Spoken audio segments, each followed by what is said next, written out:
Damn. Hello, what's up? This is the wormhole. What's up, Smiley? How you doing?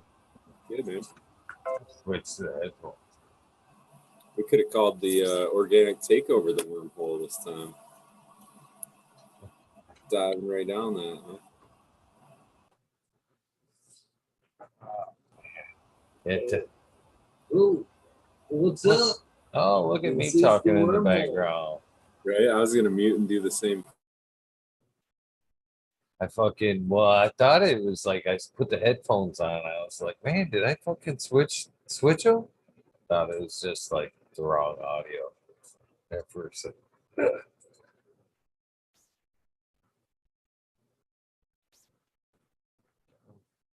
Off mute. Hey.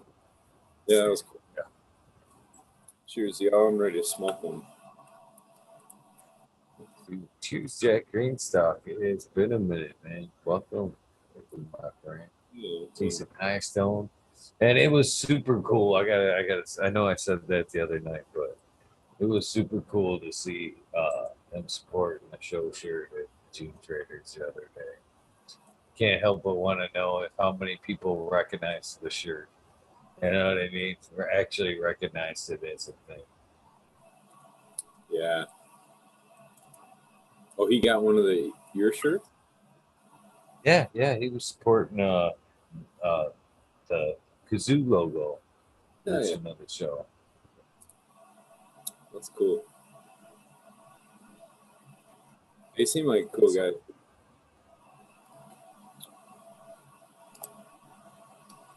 And it really looked like I missed out on this round on the old Gene Traders, man. Should have found a way. Should have found a way. I know I hit the one on this side of the state, the west side of the state, but I didn't make it to the Detroit one.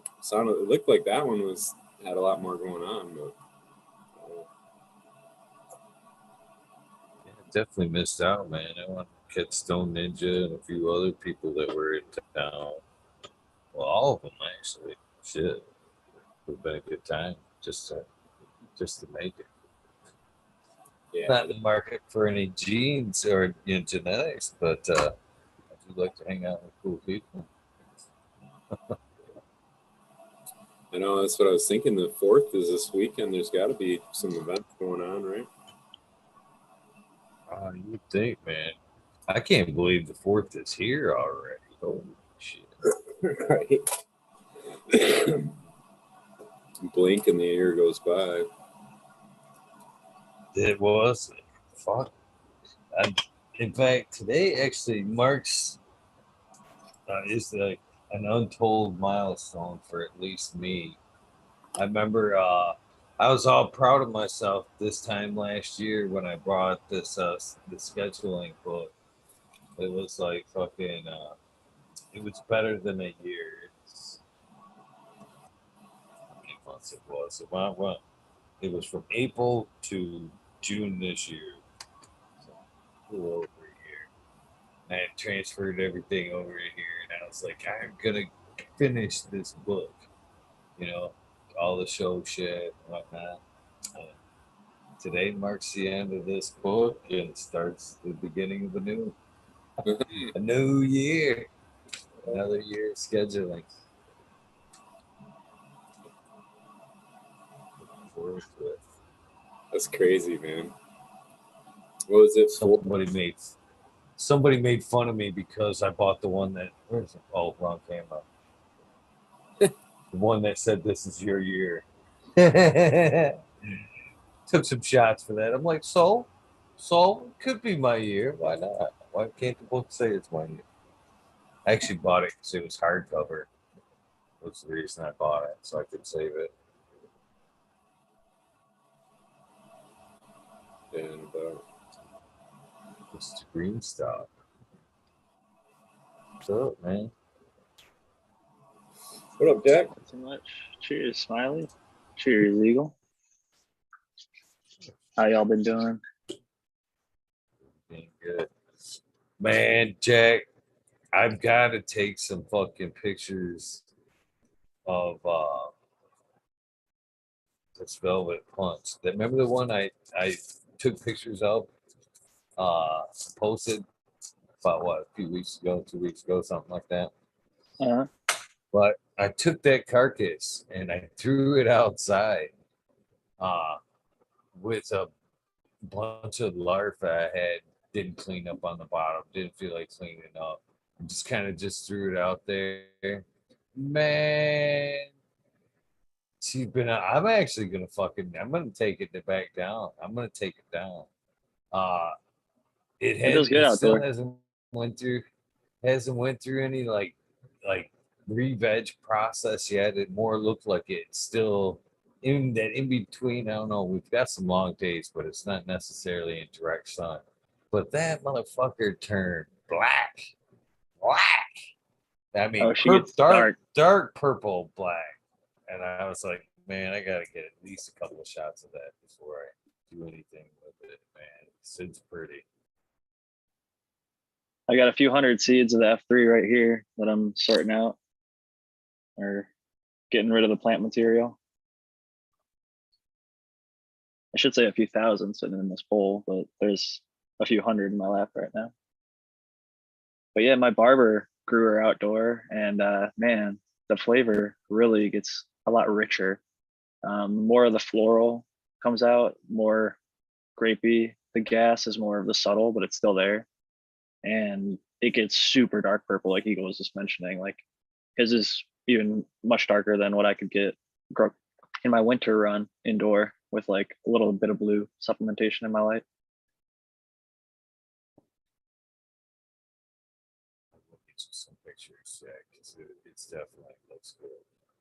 The American one has a sample on the way for me of one of his phenos. Some flower to toke on. That's the Velvet Punch. Is that what you're talking about, Steve? Yep. Yeah. The F2. So Eagle and the American one grew the F2, and Eagle's also got an F2 S1. So he's the only one with those. Self-made. Makes them expensive, right? They're rare. I guess. All mine are free, so anything that is sold a Velvet Punch would be more expensive than anything I've given out. I know Eagle's not that guy. I should throw out that man, we should be sending Big Jar Groves. We'll love that way. We'll love a little bit of positive vibes. I was told Kazoon hit me up and told me his mom passed today, so get a chance. Sorry to hear that. Send a little love. Send a little love his way. Big Jar Groves. It's tough. Always tough losing a parent.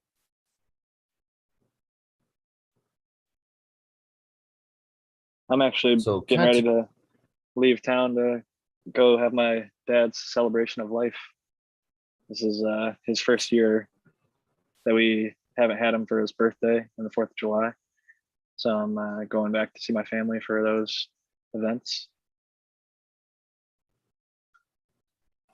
When's his birthday? Or when was his birthday, Jay? The 8th of July. That's cool. Mine's the 6th. You guys are both driven, hardworking. I don't know. Some people think that the whole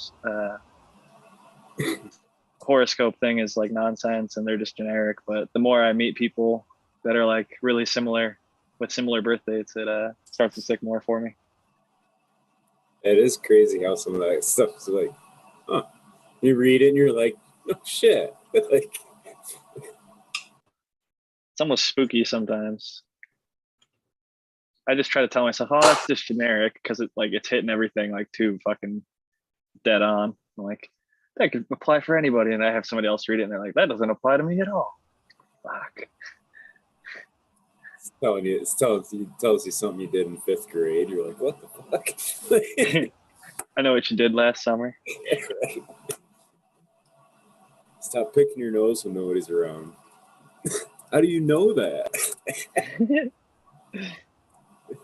Everybody does that. Be Google. That's the next generation with Google or Facebook and stuff like that. I mean, we didn't grow up with that shit, but they did. You know what I mean? And that's what Facebook and shit likes to do. Remember 10 years ago on this day? It's gonna be tough for kids. Everything that they say they're gonna be held accountable for, at least online. You might get canceled for something you said 10 years ago on Twitter.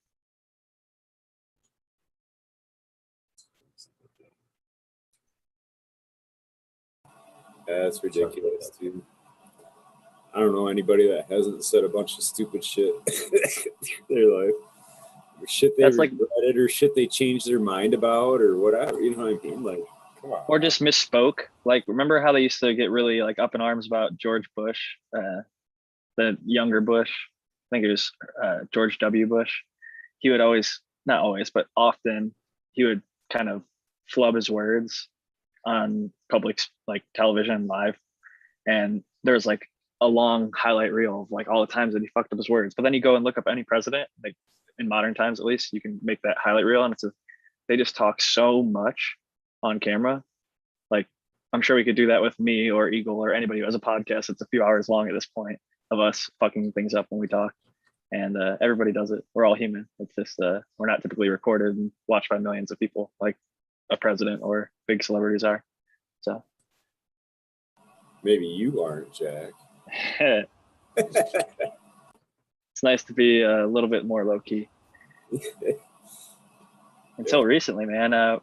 What somebody who I used one of their photos in my book was like threatening to sue me. Really? Like, oh man. Really? Yeah. Yep. Why? He says that I should have gotten his permission first and paid him to use the photos. And I was like, although that probably is the best way to have gone about doing it, there's like over 250 photos, some of them my own, including like the cover photo, and any photos that I advertised with were all photos that I took. But he was trying to say, oh, you're using my photo to sell books. I'm like, dude, I never advertised your photo. Like, the only people that know that your photo's even in the book are the people that like bought the book already. They found out after the fact. And it's actually, I'm covered. I like sent him all the information. I was like, hey, if you would have bought a book, you'd realize that like I addressed this. I gave the link to your photo, and if anybody asked where to get those seeds, I would send them to you. So I'm like helping drive your seed sales, and I'm growing your exposure if anything. But I'm covered under what's called fair use. And if somebody has like a copyrighted image, which as soon as you take a photo as a photographer, you own the copyright. Whether you post it online, Google might reshare it, but like they don't own it, you own it. In this case, like he wouldn't own it because he put it on Instagram. Instagram owns it at that point. That being said, that's not the technicality we're going on. Fair use allows me to use an image if it's for an educational purpose, which I think 50 Strains of Green is. I'm educating people about strains and where they're from, who bred them, how long they take the flower, terpenes and different chemotypes, and my own personal experience, which gets to part two, which is like critiquing. If you give a positive or negative review of a strain, that's a critique, which is also covered under fair use. The thing that he was upset about was he's saying, oh, you're profiting off of it, which at this point, I'll admit that, yes, I am profiting off of the book, but it's off of my work, not his single individual photo. If I just took his photo and sold photos of his photo, that would be copyright infringement. But what I did was I made it into a collage, which part 3 of fair use is transformative. It was one photo out of a collage of 5. And he was really up in arms about it, which I also told him as part of the collective work, that one photo of 250 is less than, it's 0.4% of the actual photos. And he was trying to say I plagiarized, which plagiarizes text copying. I didn't plagiarize. If anything, I had copyright infringement, but I'm covered under the fair use statutes. So he was a little bit upset. I sent them screenshots of all the legal things that say it's okay for me to use a photo that's posted publicly, especially if they're using it to promote product. Because my use of it isn't damaging his ability to make money or make sales. So like in every single one of the cases, there's like what's called legal precedent, where all these other court cases have happened, where people use other people's photos with or without asking to make or not make money. And they've ruled basically on people like myself's favor. want to welcome Johnny in. Good to see you, Johnny. I Hey. need to send you your review. Just by the way, you can use my pictures. I don't care. That's how most people feel, man. And it's like, I thought most people would be like honored and like, be like, oh shit, I was featured in a book. I guess like Eagle said, I probably should have reached out to every single person that I featured and be like, hey, I featured you in this book, because some of the breeders would probably be like, oh, that's cool. Maybe I'd want a copy, or like tell people, hey, check out this book. I'm in it. But the problem is when you have that many photos, like some of the breeders, like me and Gene from Mendocino, I reached out to him. I offered to pay him for images of his. And then he just like lost communication with me and didn't get back to me and didn't send me photos. So I went and found photos that other people grew his strain out and used it from their photos. And you could try and license every single one, but that would make the book cost a lot more expensive than it already is. Or I could bring it to the people at what I thought was the most fair price. And if people want to fight me in court, I could remove their photos from the book, replace them with somebody else's photos who'd be happy to be there. The goal is for the future books to actually have all of my own original photos. I want to be sort of like Eagle, where fucking he's grown more than 50 strains himself. He could just do a 50 strains of green with shit he's already grown with photos of all of his own stuff. And that's the plan for the future books. Not purple, but curious. yeah. Was this one of the breeders of the strain, or just somebody that it was their picture and they just wanted some money for using their picture? It was just their picture. They didn't even breed the strain, which makes it even worse, in my opinion. Well, I'm just wondering, like, yeah, like royalties, like really, you took one for, but anyway, like, I was thinking, He said, you're listing their strain and you're talking about, you're highlighting them. Like any breeder that complains about that's a freaking moron. Like, really? Well, and in this case, the breeders are, I mean, I'll say the strain, it's Hayes. So L and R Hayes, the guys who made Hayes back in the day, they have not come out. They're like me. They're like Jack Greenstalk. Like, you can Google them, you can look around for them. You're not going to find who they really are. So they've not come out. They don't sell seeds publicly. They may have died. They may have moved to another country. Nobody knows who the original actual creators are. The stories are out there. These people actually existed. They were interviewed by, some people theorize that, God, I'm blanking on his name, Robert Connell Clark. Some people think that Robert Connell Clark is one of the Hayes brothers. But even if he's not, Marijuana Man has a thing about like the origins of cannabis strains, and he goes over a lot of the old legacy strains. And he brings up an article that Robert Connell Clark interviews one of the Hayes brothers and talks about the Hayes and how they made it. And it's really interesting if anybody wants to look into that stuff. But so Hayes doesn't have a breeder out there right now who can say, I bred it originally, these are my seeds, come get them. So it'd be like if DJ Short died and no one was selling like blueberry anymore, anybody could come and fill the role and say, oh, I've got the blueberry. Well, in this case, that's Hayes. And in this case, the person who like sells these seeds, they go by Authentic Genetics, or Todd McCormick. He's the one who's all pissed off at me. And he's got a pretty big following. I respect him. He like got cancer in his teens. He was one of the first medical patients as a child in California. And I was trying to push traffic towards him, and I still will. I mean, if people want Hayes seeds, go get them through him. He got his Hayes from a guy named Mel Frank, who's been a photographer of cannabis since the early 1960s, 70s, 80s. I want to say he's been published since the late 60s about how to grow cannabis indoors, and he's got a bunch of cool photography in New York. But Mel Frank gave Todd his like Skunk One, and I believe that's where he got his Hayes from. I could be misquoting where he got it from, but Todd kind of specializes in old school genetics, and his thing is called Authentic Genetics.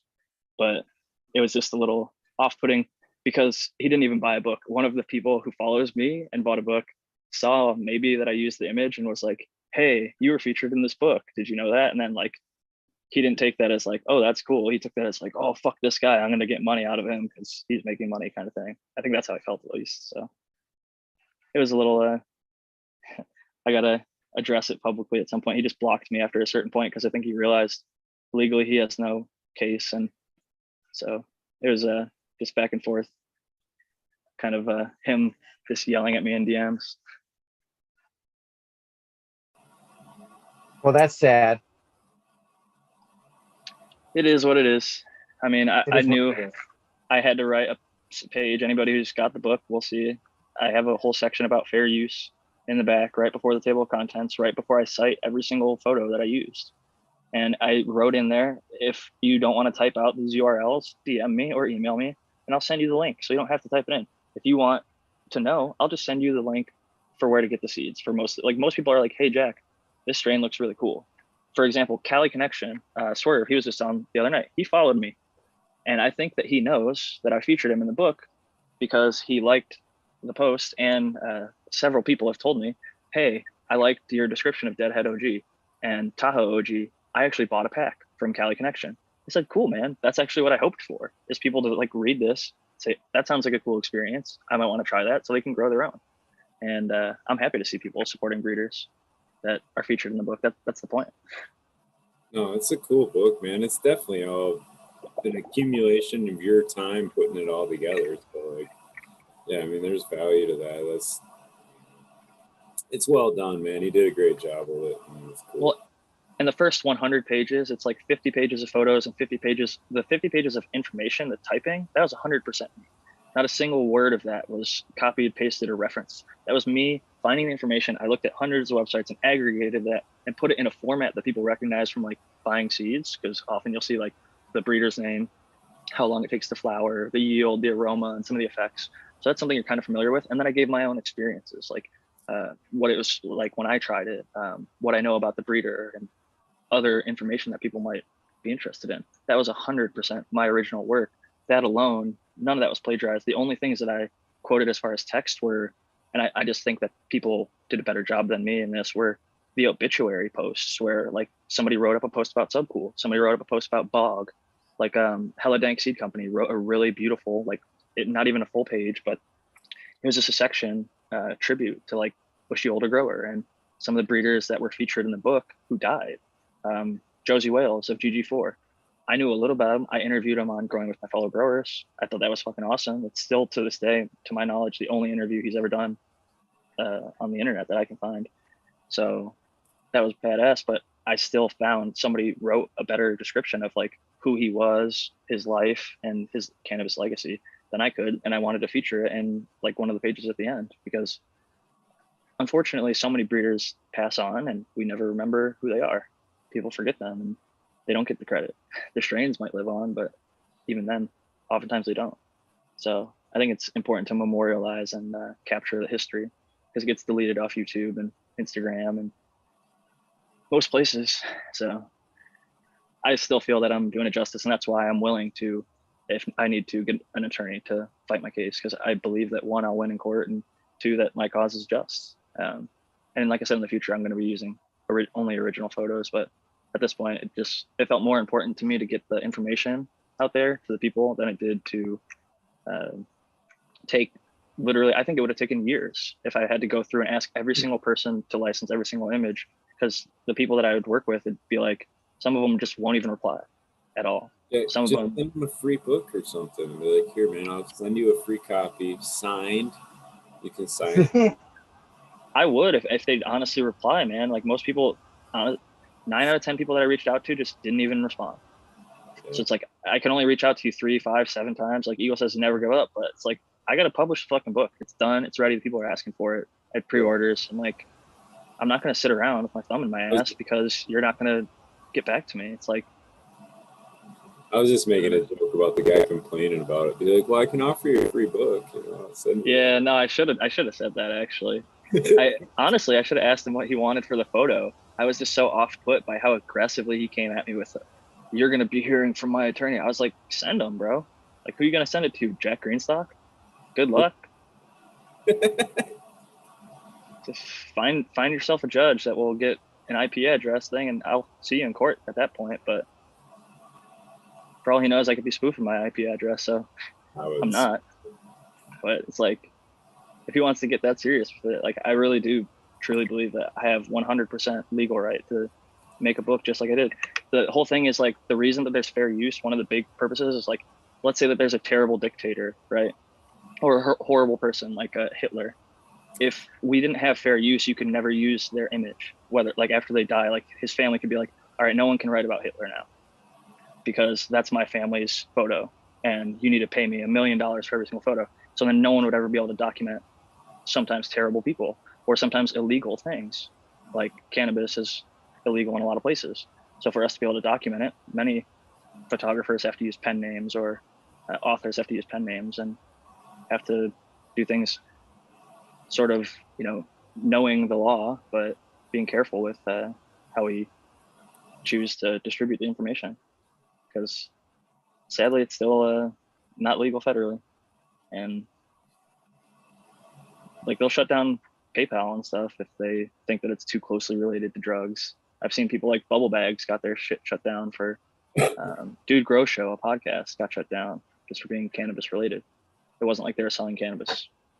They got their PayPal seized for 6 months. For what? Because they played a video of somebody else? Just because they're cannabis related.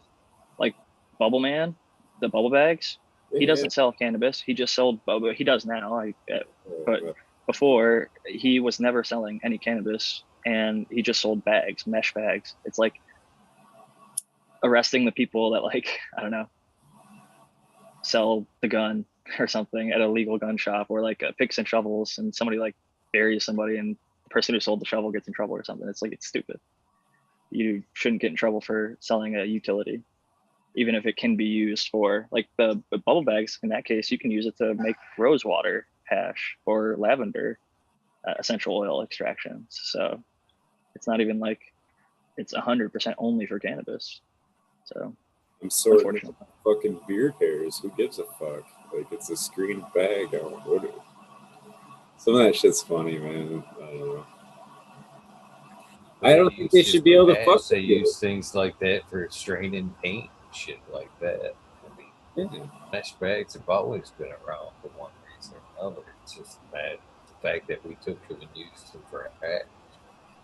So it don't fucking matter, dude. You could. What if you named your company Crackheads R Us or whatever? You know what I mean? Like, just because you had crack in the fucking name, and say you were building custom furniture, what the fuck does that have to do with anything? You know what I mean? Just because it cracks in the name, you're gonna. You know what I mean? It's so stupid. So that shit's fucked up. Like Coco for Cannabis, Dr. MJ, he has some issues because there's the word cannabis in the title of his website. Yeah. Like certain banks won't work with him. Certain stuff they just will outright just deny, even though he's more just an educational website. He's not like. I was just thinking that, like, he's not selling cannabis. He's not fucking doing anything. He mostly just reviews lights. Yeah. Like, there's in those videos, they don't even show cannabis. He's just like testing it on like a black table with a grid, like a light sensor. It's Dude, gun owners are similarly discriminated. Those light reviews he does, those are pretty great. I mean, if you're looking at a light, he gives you all the info you're gonna fucking want about them. You know what I mean? So it's cool. And in the practical way, like how you're actually gonna use it when you hang it above a canopy, how much actually gets to the plant. Yeah. That's all I care about.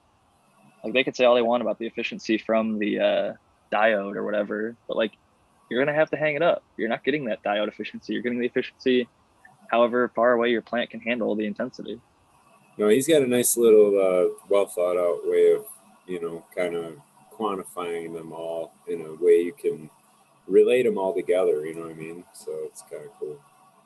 It's like he took like the best stuff from the Migro testing and then like added some more things that like he wanted in there almost. So that was a great collaboration. I don't know if you realize, but they actually worked together for a bit.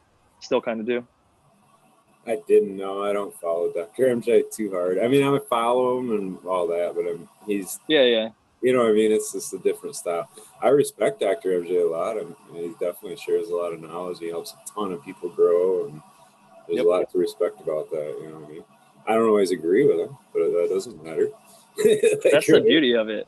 Yeah, I don't always agree with him either, but honestly, I love it when I disagree with him because it pushes me to think about where is my backing to my information coming from, because I know he's coming to the table with what he believes are some motherfucking hard facts, and so he tries to come with like as much scientific evidence as he can and experiential data from himself and many other growers, and I think that he's got a pretty good understanding of how he grows for sure, and he can help a lot of people whether they're in cocoa or not. So I think he's a valuable asset to my little team over there, growing with my fellow growers. I'm always thankful for him. It's funny, like, it's a random hater. figures out a person. They switch depending on the week. Like right now, people are like not wanting to hear about bugs. It's like Matthew, summer's coming up. We've been talking a lot about IPM. People are like, this is just a bug show. It's not even a grow show anymore. Like, What? Really? okay, yeah. It's like one guy, like, dude, there's like one or two people, and then the one person's like, oh, Jack talks too much. Like, fucking Jack needs to stop talking, or I'll just stop watching. Like, I guess I'm the host, but I guess I'll stop talking. No, but it's like, then I bring it up on the show, and like all the comments are like, Jack, you're doing a great job hosting. Like, fuck that guy. And it's like, the week I brought it up, we had 100% thumbs up ratio. Like all the comments in and after were like, dude, we love the show. Keep doing it exactly how you're doing it. Like, so you're never gonna please everyone. Dude, I'd laugh if I scrolled down seeing something like that. Yeah. Oh man, I got thick skin, dude. That shit doesn't bother me. It's just I do try to be critical, and like I would listen back to the shows, and sometimes I do jump in and cut people off. But at the same token, I think as a host, like Howard Stern kind of brought this up.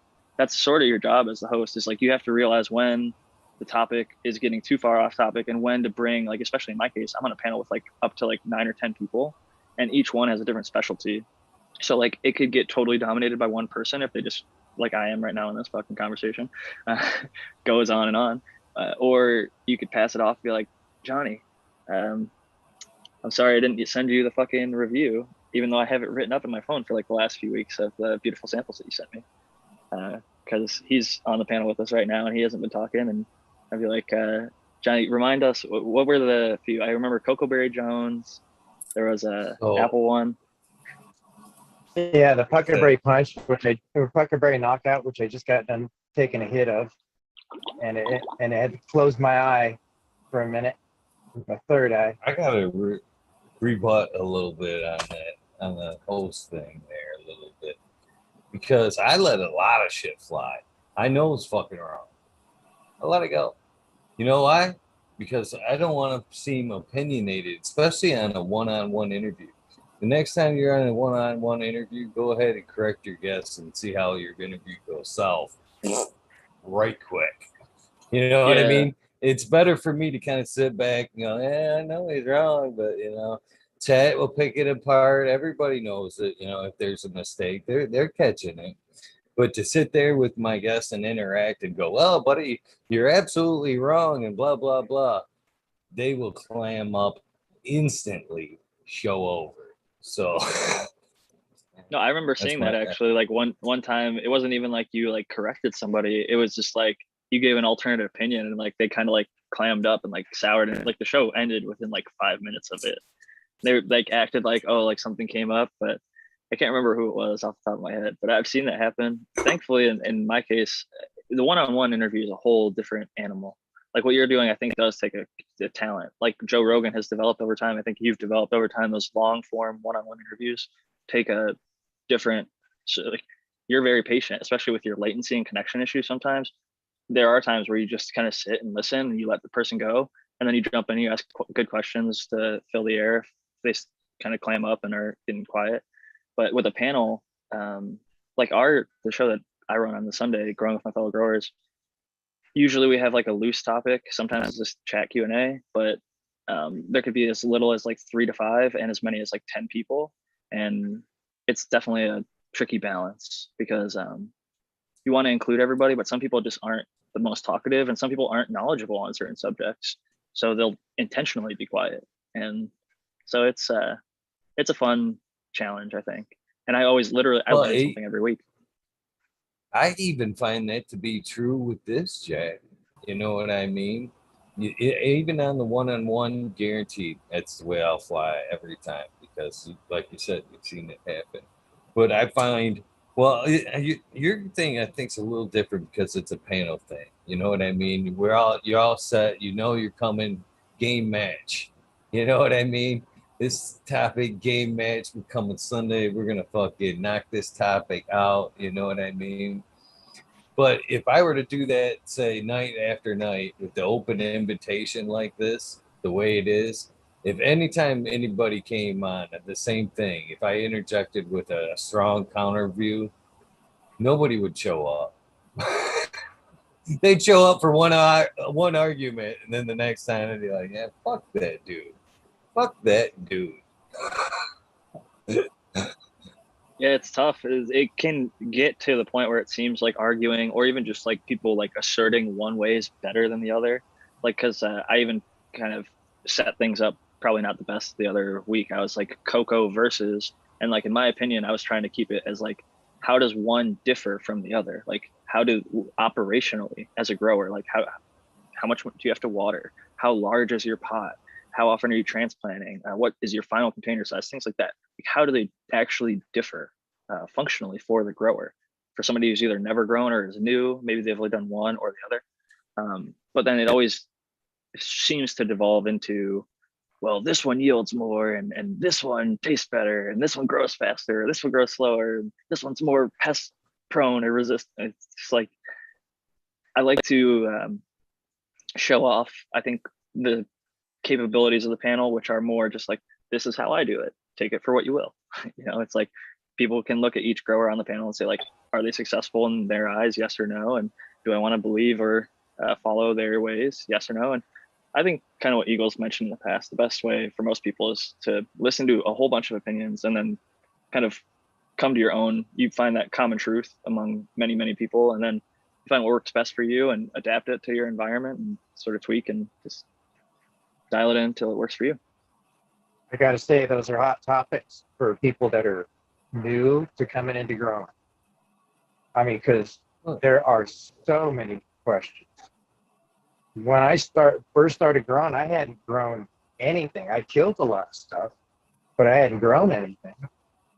So I mean, it was like I was walking into a world where I thought, well, I was going to be a massacre, murder motherfucker, So Well, I'm I'd like to happy. too. Sorry, ahead. go ahead, Johnny. No. Go. Well, I was just going to say to Jack, there's a difference too on your guys' program and other programs like your guys' that it's a team effort. Like I said, you guys work well together. It isn't trying to outshine one another. It's putting forth the correct information. And I got lots of respect for all you guys that do panel shows like that, serious, more informative type panel shows. That's how we all learned how to grow, man. So again, thank you, bro. Trying to keep it alive. I definitely learned a lot from like GrowTube Roundtable and Hash Church and some of the other shows. And I think it's a fun format. I do totally agree with you. We do try and treat it like a team. Like one thing that I realized my group is pretty good at is people will mute themselves when they're not talking, and they'll there's a little raise hand feature. So like the American one who like doesn't have a face or like no other grower, if they're like trying to get in but they keep kind of getting cut off because as they speak somebody else speaks, they'll just hit the raise hand and I'll be like, oh no, the grower is trying to jump in, like let's hear what he has to say here, and then he can jump into the conversation and not necessarily have to like talk over somebody, which I think is an underrated feature that I wish we would even use more often sometimes, because inevitably sometimes people do talk over each other, but that's a little bit of the latency, and also it's just like people are excited. We fucking are enjoying our conversation. We want to like get a point, so people want to engage in the conversation. They're not just like falling asleep,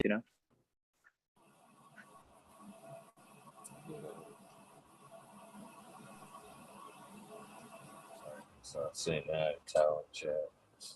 Oh, speaking of Tao, I already mentioned earlier he's got allegedly has a sample on the way, which I'm excited to try because I guess he said he found like a watermelon Jolly Rancher developed punch F2, which sounds pretty interesting. And I'm growing his Amy Aces right now, and it was like it's still killing it. But the Donnie Burger that it's right next to, it was like 2 female Amy Aces and 1 Donnie Burger, and I'm trying to narrow it down to the best 2 plants. And like at the beginning, it was so clearly the 2 Amy Aces were the best, and like the Donnie Burger was just struggling, early seedling, early veg. It just like it was so fickle, couldn't get it to be happy. And like I finally stripped it down a little bit and got my watering, I guess, dialed back in, or maybe it's just got a big enough fruit mass. And now it's finally happy, and I'm like to the point where it's about to go into flower, and I'm like, do I go 1 Donnie Burger and 1 Amy Aces, or do I just fucking go full Amy Aces? And it's a tough decision for sure. But so wait a minute, you're not gonna flour the Donnie Burger, possibly the one you paid money for?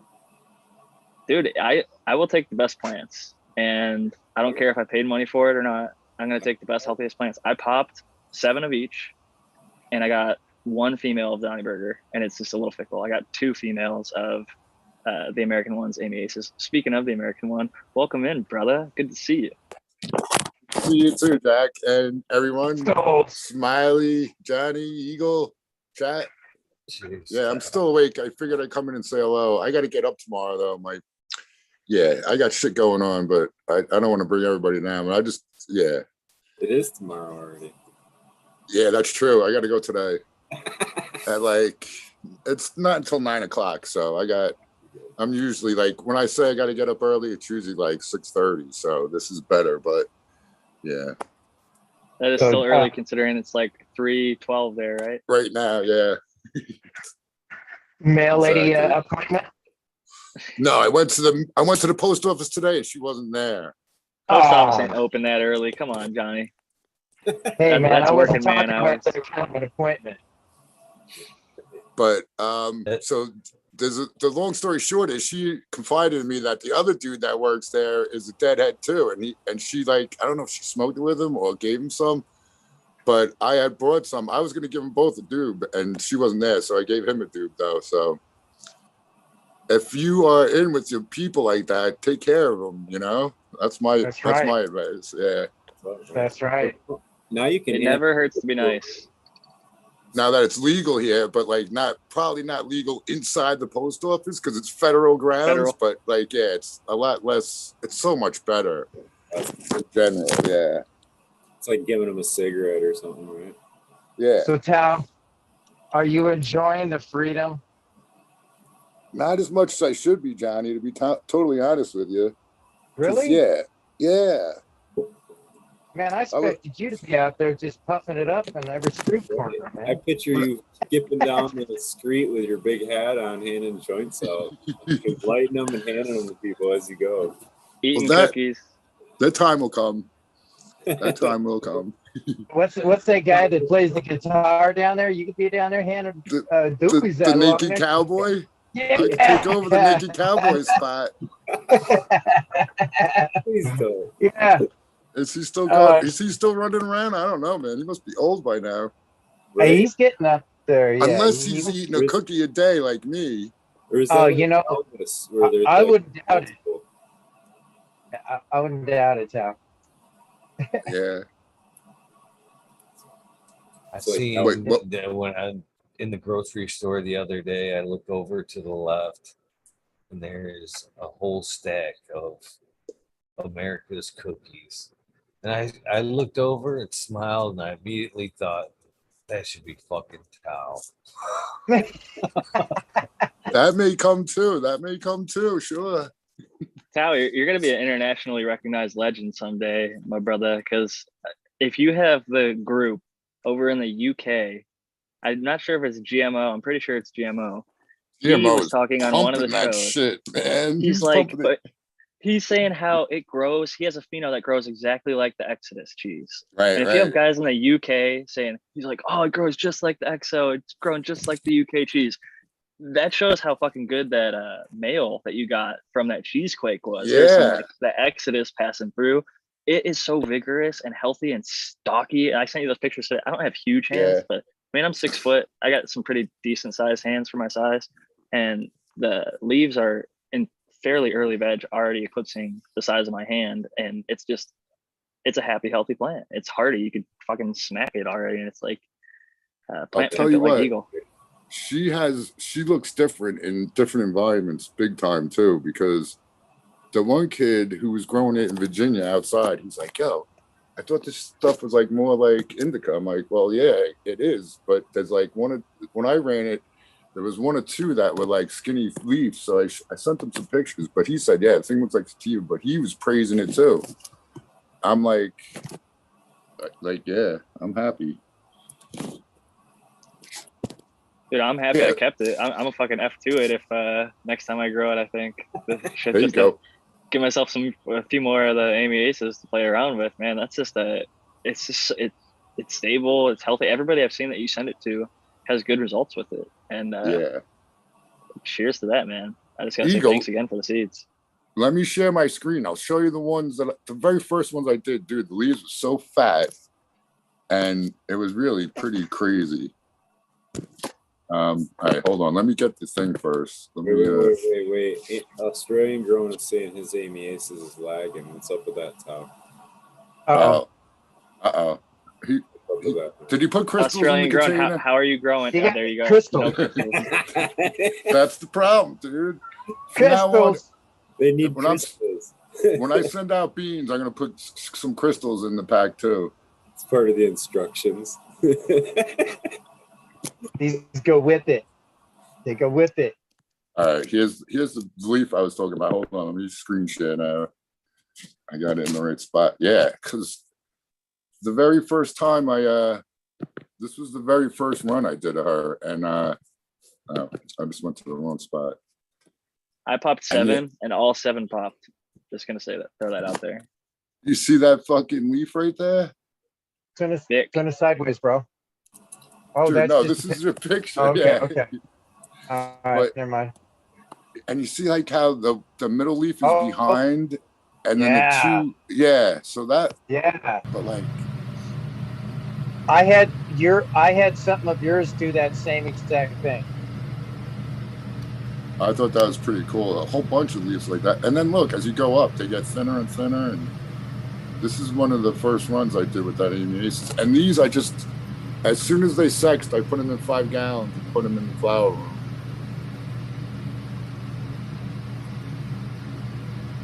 Nice. Those look gnarly. It's frosty in the, but yeah. This is the one I was saying. This is the only plant I had that like had those shiny leaves. And before I grew this plant out, I thought all the plants that had those shiny leaves was someone that put like neem oil on them or something. But yeah, I guess this is Breeder the one. Steve says that's like the sign of a healthy plant is that it has like that sheen, that like just like almost like a shine to it, even when it's not sprayed. I think it's like a wax. Like the plant is like so healthy with the wax layer on the leaf.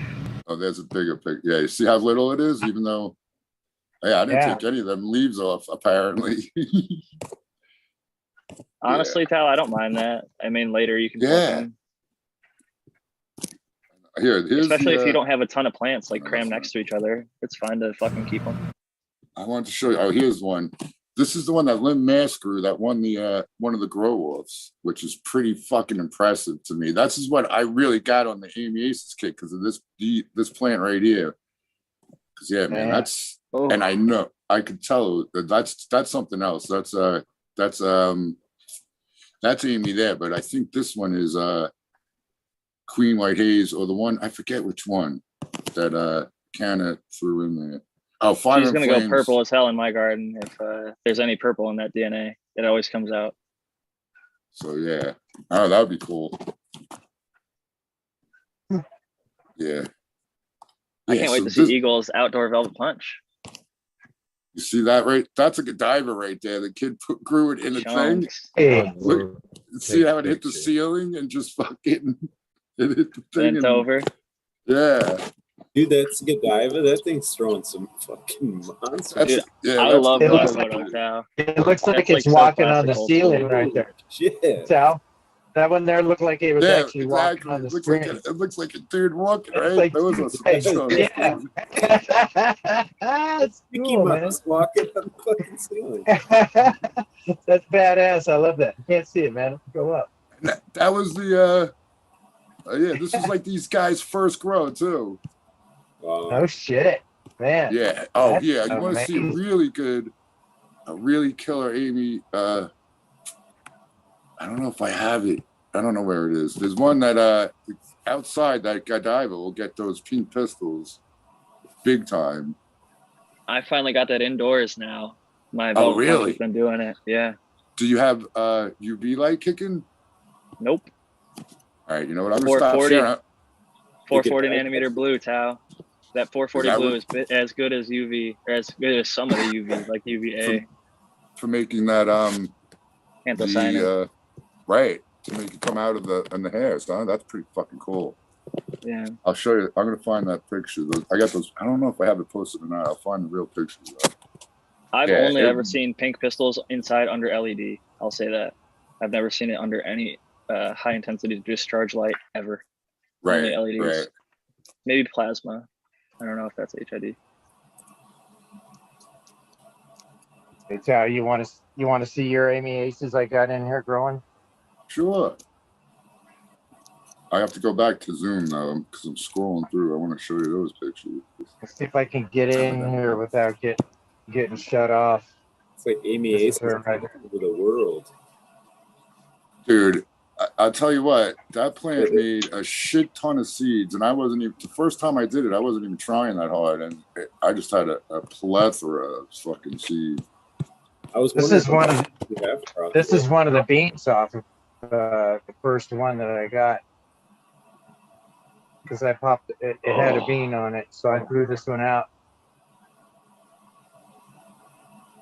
The shorter one right there. It's the one right in front here. Yeah. Yeah. Amy's an international girl, getting all the PR Yeah, right now. she's growing in the desert. It's growing everywhere. Yeah. Get this up. On. Looking good, Johnny. Right down. I got big hopes for her. Oh, now That's her, Eagles got. Jack. That's her, Jack. Is that Amy? No, that's the Velvet Punch. Oh, okay. I need to go over so I can see just you on the screen. Nice. See, I got one there. Actually, man, it's one that takes some pictures of her when it was just dark out. Get that thing to focus. I'll send you these pictures. Sounds good, brother. That's just Yeah, Jack. I black. got two cuts of that sawtooth one, but what was I gonna say? Fuck. I'm not sure. But You didn't that's give me it, enough though. context clues. That's it though. I only have that one. They were all killed. The one I should have took one of a different one, but it's all The good. sawtooth one has some good. The one dude who grew out a sawtooth female got a fucking killer purple bud, super dense. Mm-hmm. He's really happy with it. So I'm happy you took I cuts. liked think it you'll. too. Yeah. Oh yeah. I liked it. I liked them all. I liked Nice. them all. Yeah. Oh, so you One- flowered the sawtooth one Yeah. as well? Yeah. Cool. But that one had a little trouble. And yeah, I'm having an issue, man. I got the heat. The heat is hurting my babies in one section over here. You I guys just real done hot? plugged some shit. Yeah. We were real hot. Like Not like over 100, but we hit 100 a couple times, like the past couple days. And it's gonna be like that one more day, they're saying, I think. Yeah, it's crazy how much that can affect like your AC can be totally doing fine, and then all of a sudden it's 30 degrees hotter outside, and you're fucking whoa. This Yeah, shit's no, working like it should be. My AC area is all right, but I have one area that's in the basement that doesn't have an AC. That's just crying. Then, yeah, I don't know. I'm gonna have to do something. Yeah, I could tell you some stories about heat. I bet you could, Johnny. No. Well, it's actually though, like for the most part though, Johnny. I mean, once you were able to control your environment, relatively speaking, I mean, the temperature swings are what the fuck mess with you the most. You know what I mean? Like the changes in all the outside. Like one day it's hot and humid, the next day it's fucking cold and dry, and like. Oh yeah, exactly.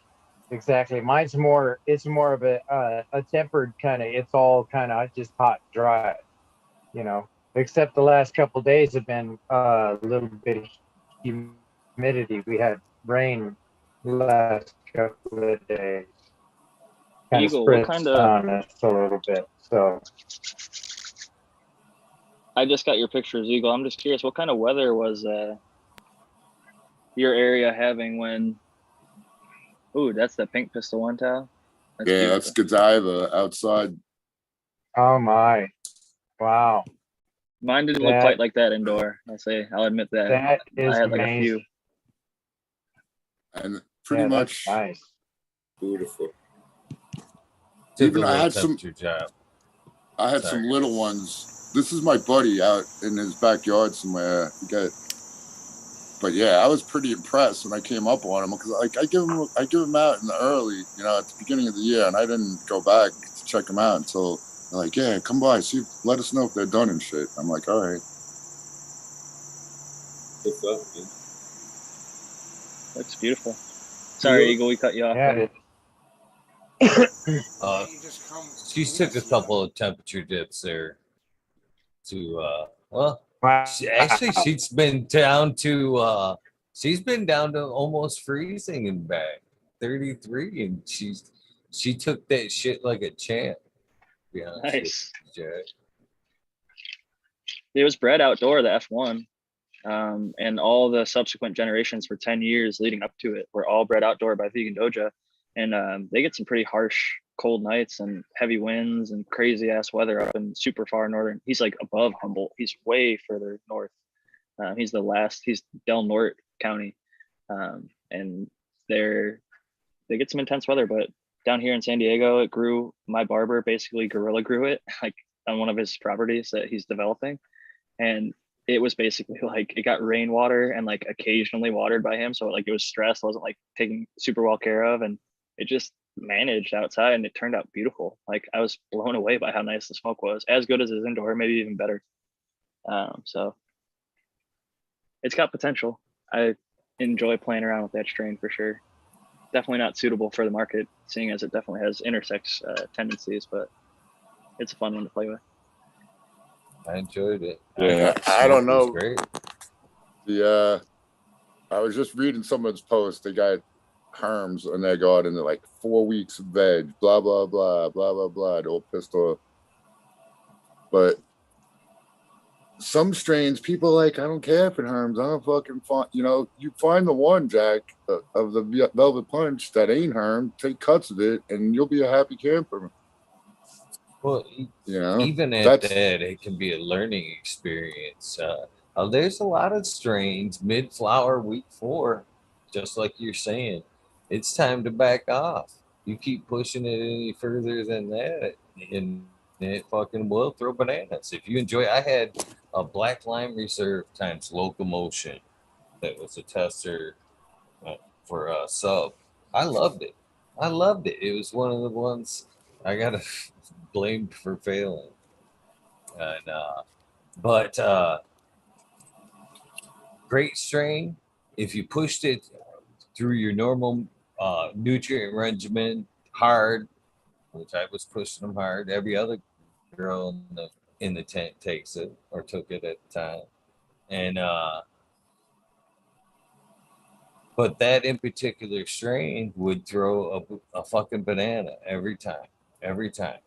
What I learned, and I even told Sub later on, you back off, that thing would finish out just fine. And it was a good enough strain. It was worth, dialing it in.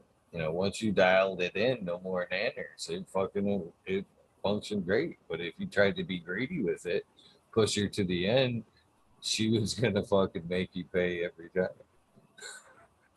When you're saying push it to the end or back off, what do you talk?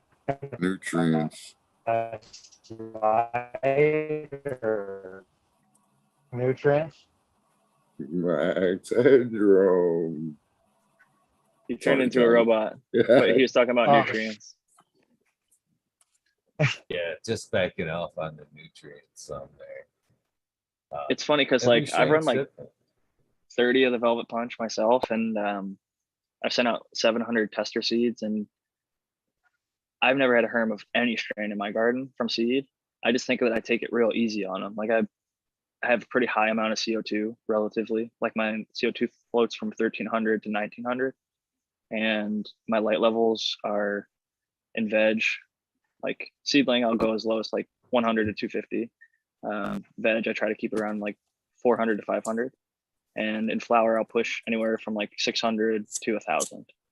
And I could go up to as high as like 1,500, and I have in the past. But I just like the look of the flower, and I just think the plants do a little bit better, even if they have enough CO2, and even if they can operate at higher light levels. Just take it a little easy on them. And as far as nutrients, I'm going organic. soil mix with basically most stuff that I would hope they want to be there. And yeah, just knock on wood, I guess, and knock on glass to save my ass, but I have yet to have a Hermie and grown hundreds and hundreds of plants from seed. Well, I don't know if you follow the stories I tell, but I was saying how that one kid was buying seeds for me because he wanted to try all this weed. Well, during that stretch, I was using super soil, and I wonder how many plants I forced to herm because the soil was a little hot.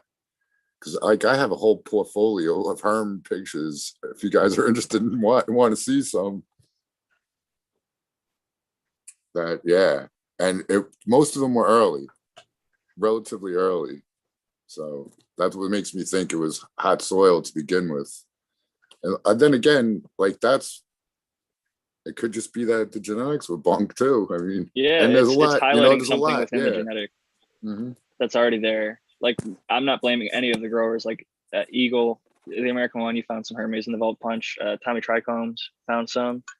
And then there was people that didn't have any. And then even like you had phenos that didn't herm. Yeah, within dude, the I same had exact 3 garden. beautiful, good plants, man. Only one of them had the issue, and the rest there was nothing, like not even a hint. They were all solid. So yeah, that's the Chem, OG, Gorilla Glue.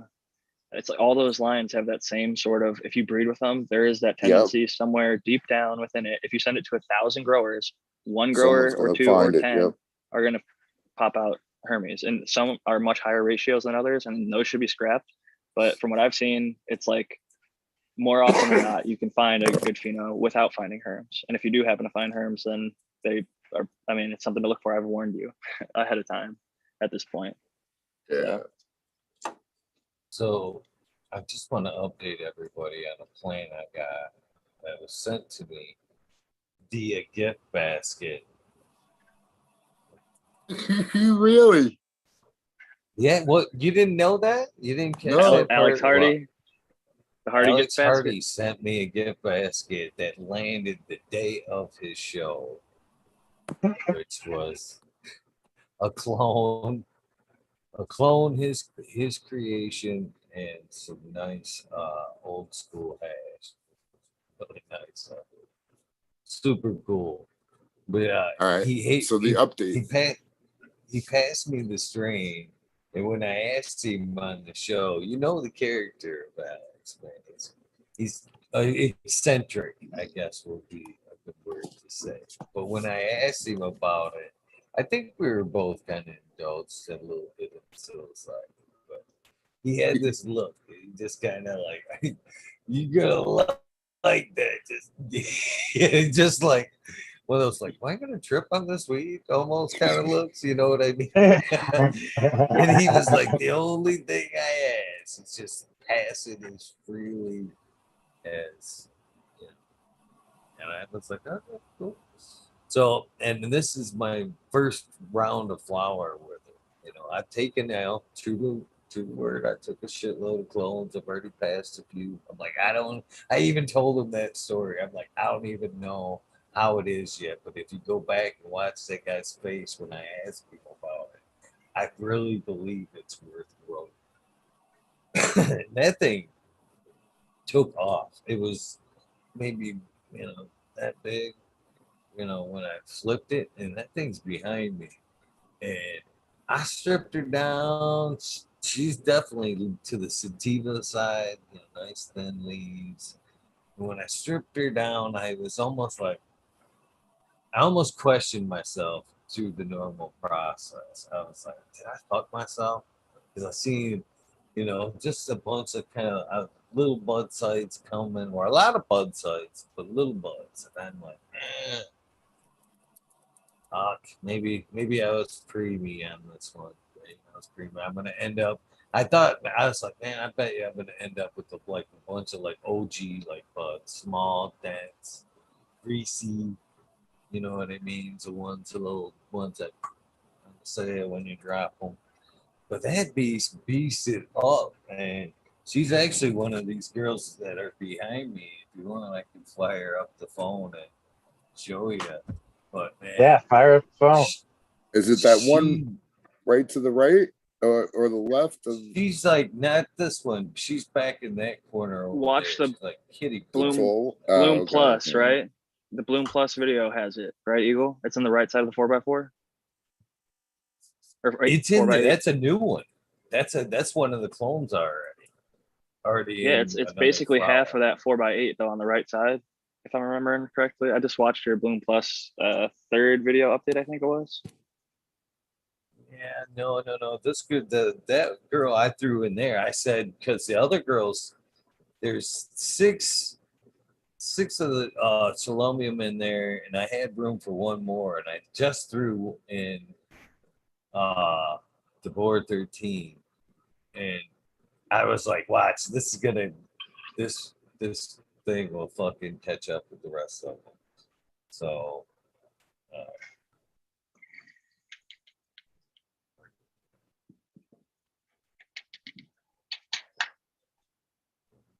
I got a ton of respect for Hardy.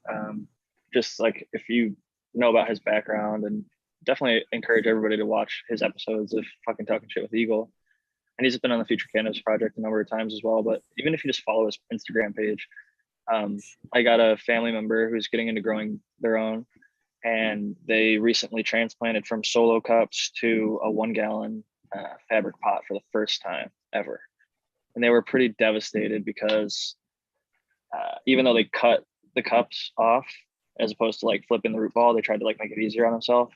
A few of the root balls basically fell apart in their hands while they were transplanting, and they thought, oh, they're gonna die, I killed them. They're like flopped over, and they had to like use soil to like prop it up and get it to stand up straight. And then I sent them a few videos from Alex Hardy, and the first one was Alex transplanting out of like a little 6-cell plastic planter. He just like rips them off and starts like just tearing the roots in half, and like sets them in like diagonally, so they're not even like attempting to be pointed straight up. They're like diagonal to the corner of a little square pot. And he is reusing soil, and he's telling me about how it's like his most basic soil recipe that you can get anywhere because he's limited resources. And then his next post, true to form, 12 hours later, like the next day, he posted, all the plants are standing up straight, they're green, they're happy, they're healthy. All but like maybe a few are literally fully straightened out. And there's like a couple that are like on their lean, but you could see they're working their way back up. So my brother was like, oh, okay, maybe I didn't kill him. And he's still thinking that he killed him. Smiley, did we? Oh, that's Eagle. I was gonna say, Smiley, maybe we lost you. I'm hearing myself. It's Eagle coming on his phone. Oh, he's gonna show us a plant. Oh, let me turn off this mic. There you go. That should help, right? Should have said, Yep. let's Yeah. get ready to rumble. Uh-oh, Tao, you owe him money now. That's a patent to the. He'll come That's after your true. ass. Right now. How the fuck do I see myself? Is it that one on the right hand side right there? That's the one I'm picturing. That thing's chunky, dude. It's this one back there. Past the light. This one. Okay. That's a monster. Oh, yeah, Dang, man.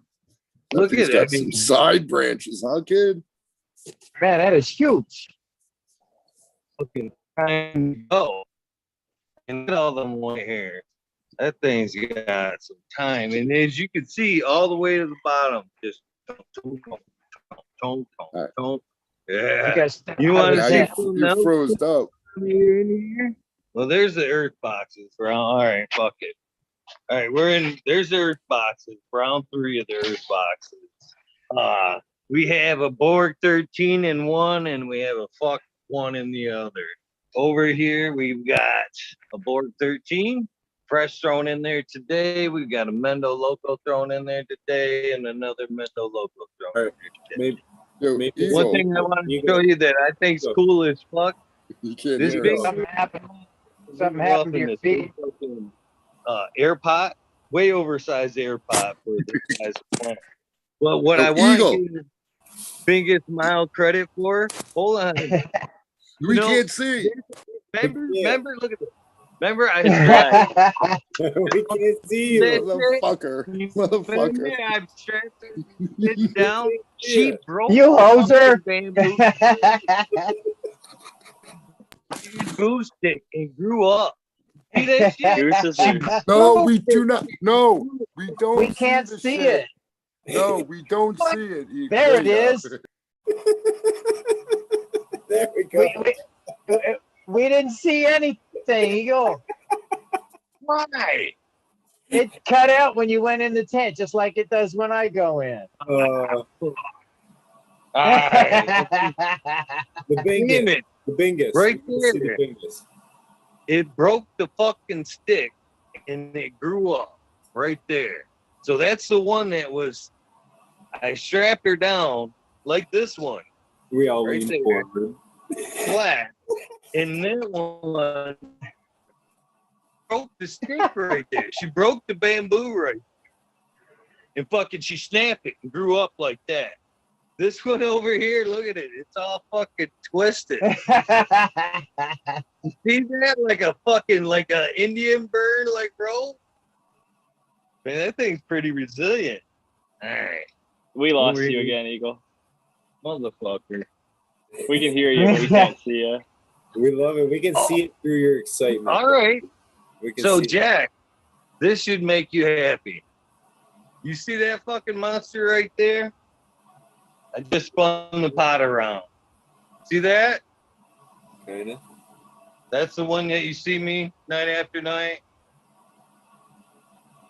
See what this says? I can't read it, but I see it. Probably something positive, I hope. Happy? Bullet punch F2 S1. Oh, nice. Good shit. Oh, you ran him out. No shit. And back He said there he was is gonna. a laser in the background. Fucking just chunk. Dude, you got any smell coming off the Bullet Punch F2 S1? The most wordy. This is the one. F2 S1.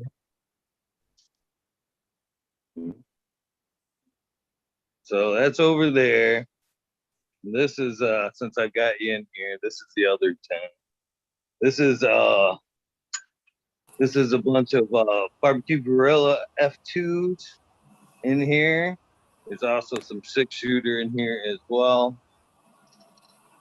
Under the MK, you can see these ladies are at least as tall as I am. Over there is the video tent. That little 100 watt light for this little, it's a 28 by 28 is what this is. But this one, they're kind of foxtaily at the top because I didn't move the fucking light up. But for 100 watts, if you were just starting out, not so bad.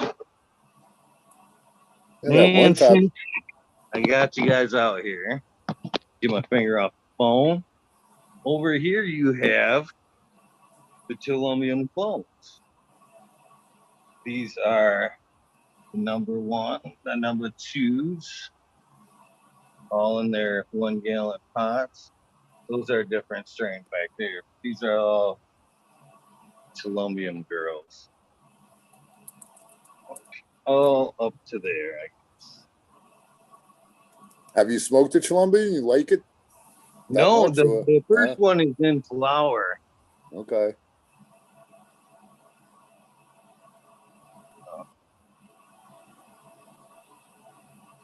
So there's half what I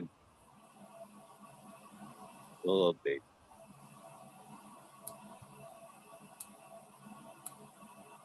Very pretty Eagle. Yeah, good work. Now I've got one that you and Eagle both might like over here. I didn't grow it. This is from 710 Labs. It's called Chocolate Oranges number 25 X Pines 16. And it's funny because you get all 3 of those flavors. You get Wow, in different yeah. orders. You get chocolate I'd like flavor, that.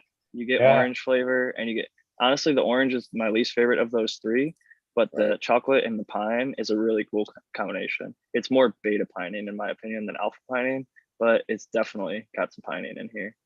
And yeah, some good shit. And they have a cool looking box, I guess. Got like some tie-dye looking shit going on. Does a little Nice. my lighting's a little bit too harsh here to show the shit off properly, but so then I'll That's flip it around. wax. Yeah, this is a concentrate. This is live resin, so live batter. Technically, it comes with a little metal seal Jeez, on it, which is kind of cool. that's cool. Wow. Yeah. Terp seal. That is. A little bit better cool. than the paper ones. And then I'll hopefully be able to show this. It looks pretty nice. You can see it right there. Yeah. Not too bad. Nice. Very They cool. have like different tiers. This is like their tier 2. They're like non-solvent stuff, like their dry sift and water hash is a little more expensive, but it also has to be kept like either in the freezer or in the fridge. They have a little piece of paper on here that tells you, let's see, this is a non-edible concentrate intended for smoking or vaporizing only. All right. Okay, water hash 35 to 40 degrees is what they recommend for theirs. Rosin 40 to 47 degrees. Solvent products room temperature under 70. It says so. I wonder if somebody Interesting. that in the. No, I'm just kidding. And then it says OGs make better OG. Yeah. I always think it's funny. That's cool. They're like one of the only legal brands that I actually would say has some serious quality, both flour and concentrate. I couldn't make concentrate like this good, to be honest. Their flour is like on par with what you would expect from like a home grower or a good like commercial grower knows what the fuck they're doing. Like Smiley's talked about, some of these guys that have big facilities, they've put that money into it and they've been doing it for a long time and they know what they're doing. They pump out some dank. So 710 is one of the few out here that is doing a really good job with flour. Yeah, if you're not. I just don't think they're going to stay around if they're not. You know? Concentrate is a market that just is underestimated because even if you grow garbage flour that no one would want to smoke, you just blast it all and people puff it in disty pens or throw a little terps in there and fancy it up. Yeah, but when this stuff starts changing, all that's going to be taken over by like outdoor. You know what I mean? Like they can grow acres and acres of extract material that's cheap. You know, so. I agree. It's California right now is just the legal market is a little constrained because there's only so many licenses, so the people can kind of afford to, even if they don't grow good shit, just pump out stuff and throw it into the market, and people don't know. They just look at the costs, and people are either buying the most expensive, which is like a small fraction of the people. Most people are buying the cheapest pre-roll or cheapest concentrate, whether it's a pen, a dab, whatever. It's like people want the cheapest. But Jack, you got to consider like in the future, say that when the laws change and there's like international and interstate, that's where terroir is really going to take off. Like people argue about terroir now, but we really don't even have a clue where that's going to take off. When people in like, say Spain, somewhere in Spain want to buy whatever fucking flour from, northern Michigan, whatever, you know what I mean? It's like one specific harvest goes, you know what I'm saying? Like it gets purchased and sent across whatever state line or federal line, and that's a specific use. Like that's a realm we're not even really, I mean, people are thinking about it, but it's like something we've never really experienced. California has appellations of origin already established in their cannabis law. And like if your product says Humboldt in the California legal market, it has to have come from Humboldt. You cannot put a region that it's not from on your packaging. You can't claim, unless it was grown there, you can't put the name on there. So even if it's packaged there and grown somewhere else, you can't put their name on it. Like it has to be grown in Humboldt to be considered Humboldt. And so I think that's going to be important, especially for what you were just talking about when it does go international. I think a few markets like Humboldt, Oregon, a few others, even Michigan at this point, you guys have been on the at least internet scene, and you've been known to have had a medical market for a longer time than most places, and have been adult use for a few years now, and have pretty big, amounts of people using it and growing it and doing it the right way. So I think it's only a matter of time until, we can start shipping it, and businesses will be shipping it from state to state, country to country. And that's really going to change things because you have people like Breeder Steve who are saying, I'm going to be selling like corn cob sized buds for like $1. And he's going to be selling concentrated super fucking cheap because he's, like you said, growing to scale in fields using the sun. And he's going to be able to produce it at very, very low cost. And How is he going to as long as dry they don't that get shit? fucked- That's a good question. Dude, let me show you guys something that I saw that this is what I picture, these crazy acreages and acreages and acreages, how they're gonna get processed. So I think I don't even know where this is, but if you guys ain't found this guy, you're in Bulbston, whatever his name is. Yorn. Lubch. Oh wait, no, Yarn. No, that's a different guy than us. I'm sorry. He's some. I found him on the internet. I'm like, yeah, he should do a show with the Eagle. I've like sent the Eagle to him. He doesn't speak English, but these guys are just fucking. Look at the stalks. Like this is like out in the woods. Like after they're done. But they're all dry, right? That looks dry. Yeah, that's dry and CBD. So it's all full plant hang. Where the fuck they hang at? That's what I'm saying. Think about the logistics of trying to. It looks right in the greenhouses where they hang. Yeah, they're right in that It's all greenhouse. brown, probably. It does. It's dry, definitely dry. They just ran It is it in. all brown Whatever's from it. happened. You're right, Smiley. They should have light depthed it because the sun definitely oxidized the shit out of the material. It looks pretty terrible, but they're making it into concentrate, so who gives a fuck, I guess. Well, yeah, I guess. Yeah, he says it in the thing. It's industrial CBD. For CBD only. If you there, I can't remember who it was, but I just saw a fucking. It might have been Trash Bag Boys or somebody else, but there was a group, and it was basically like, not trying to sound like racist here, but it was just a large group of Mexican field workers taking down a giant ass crop and chopping it up and hanging it on racks. And some of them transport it to sheds that may be air conditioned, maybe not. And there's a bunch of different ways to go about doing it. A lot of people are using that sort of metal, not like we're seeing right here, but like This metal things that you can hang. It's like a scrog net. This is like a home grower hack that if you're gonna be real lazy and beat the shit out of your buds, don't do that, people. The Jungle Boys had a video. Remember seeing that one? I could try and find that one where they're just beating it up. They're playing music and they're using the stalks like drumsticks. They're anyway, definitely that was a group. I don't know. I might think it was Boom just Jungle hop in? Boys. Hell yeah. Boom Farms, welcome. I'm glad I stayed up now. Cheers, guys. Glad I actually made it Oh, on cool. for one. Yeah, right on, man. Going. Good to see you. Good to see you too, Johnny. Okay, man. What's up, Boom?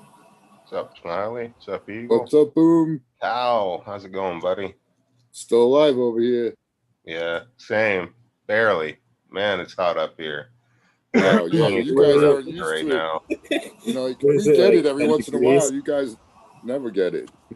Yeah, what is the temperature up there right now? You're It's in the plus over 40. the hundreds. Plus, yeah, about 102 Yeah, 100. plus 40. Yeah. That's Way weird. too much. I'll take minus 40 every day. Have you guys ever had temps like that? Boom? Was that like an abnormal thing? Record highs and shit? Oh, yeah. We haven't hit 30 in the last 2 years that I can remember. Wow. You know, we top at The- around 25, 27 usually. The North my Pole head was felt- actually at 36 degrees. Yeah. Yeah, I think that's what the high was today, but Sunday, Monday, Tuesday, it was 39 degrees. Which is way, way too hot for me. So you guys are in a drought too, or whatever? Yeah, we're in extreme forest fire, and we're supposed to have a lightning storm today. Ooh. So I don't know. I might wake up and find out we got fires all around us. Were you just looking at the ceiling to see if it was going to have lightning? No, I was looking out my window to see if I could see. To say. Yo, You just look up at the ceiling, like. Get a skylight, man. are old people dying from the heat boom? Yeah, we had 100 people in Vancouver Wow. die over the 4-day period. Oh. Dude. Yeah, they're not used to it. They don't have Yeah, air I conditioning remember. up there. Probably I don't remember there was it hit 80 like a year or two ago up somewhere in Canada, and a whole bunch of people dropped. I'm like, at 80? They're like, yeah, they're not used to it. Like, it's so bizarre how you get used to it. Fuck. Like, But it's someone I knew from the brutal. in your system, man. Like yeah, yeah, shock, different shock. stress. Yeah, like I said, -40, not a problem. I can handle that all day. Out there in shorts. Yeah, exactly. I said I'll do -40 all over +40 all day, and I'll do them both in my shorts. I don't give a fuck. Just The don't- heat is way too much. I think those must be like the most sensitive elderly Canadian. Not to disrespect those who've passed. I mean, RIP to everybody who died from the heat, but I would imagine that'd be the much elderly, like Tao was talking about, the older folk. Yeah. Because anybody here on this panel could probably jump in some ice water and then jump in a hot tub and they'd be fine. And that's going from like 0 degrees to 40 plus. You know. But So, the thing is, you got to think when it's, when it's +40 outside, it's not +40 inside your middle apartment, on the Yeah. 12th floor building. It might be 50, it might be 55, And they don't. None of them have AC. None of them have AC. Yeah. Well, Good shit, news. brutal. Good news. I got the wife on board for AC. So what is it? Right Your on. temperature only has to hit like 105 for so long to fucking cause brain damage and shit, right? Yeah. Like, that's your body that's it. temperature, Oh, though. Yeah. Physically keep yourself cool enough. Like, Your core body temperature, like that's a different than like being in 105. Like you can be in 105 for. well, yeah, I know. But you're right though. If your core body temperature does go up even above 100, it can start to get dangerous. Like it kills off some flu and stuff, in some cases. But if you stay there for too high, too long, it can cause brain damage and permanent issues with your organs and intestines, things like that. So That's what happened to me. Well, I know Spooky we shit. had 117, and I was out there working in it. I was 2 hours in the sun without a hat on, dealing with some of my tenants that were just not happy. And after I got done dealing with those guys, I just turned around and walked into a room and laid down on a concrete floor and went into heat exhaustion. And I had to go home at that point. Make sure you're To make- drinking liquid. it's Yeah, brutal. well, Because yeah, you can only take it's off so brutal. many clothes. Like cold, you Exactly. can layer up. Yep. You can layer and layer, but you can only get naked. That's all you get. That's what my point was. Is like you get your body's even in it functioning, sweating and all that. It's only gonna cool you so much from like what it is, So it gets so hot. Yeah, you're fucked.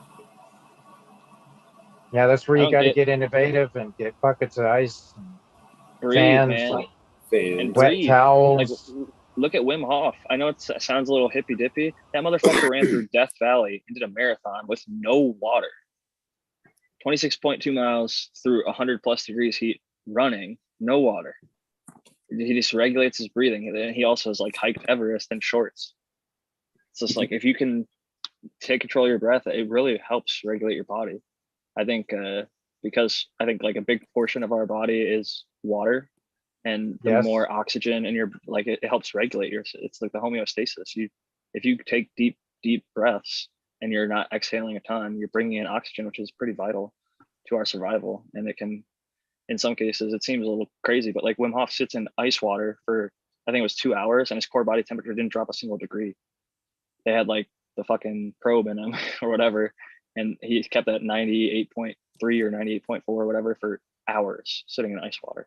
It's just like Breathing the is power of the important. mind. Oh, Green 13, shit. Welcome. We got it's like another reunion episode happening right now. Whole gang getting back together. I ain't seen Boom in ages. He weren't even here when I went to log on. What's up? I ain't seen you in ages either, Jack.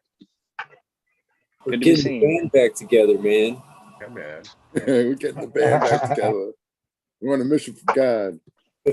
That's right. That's right. Did it?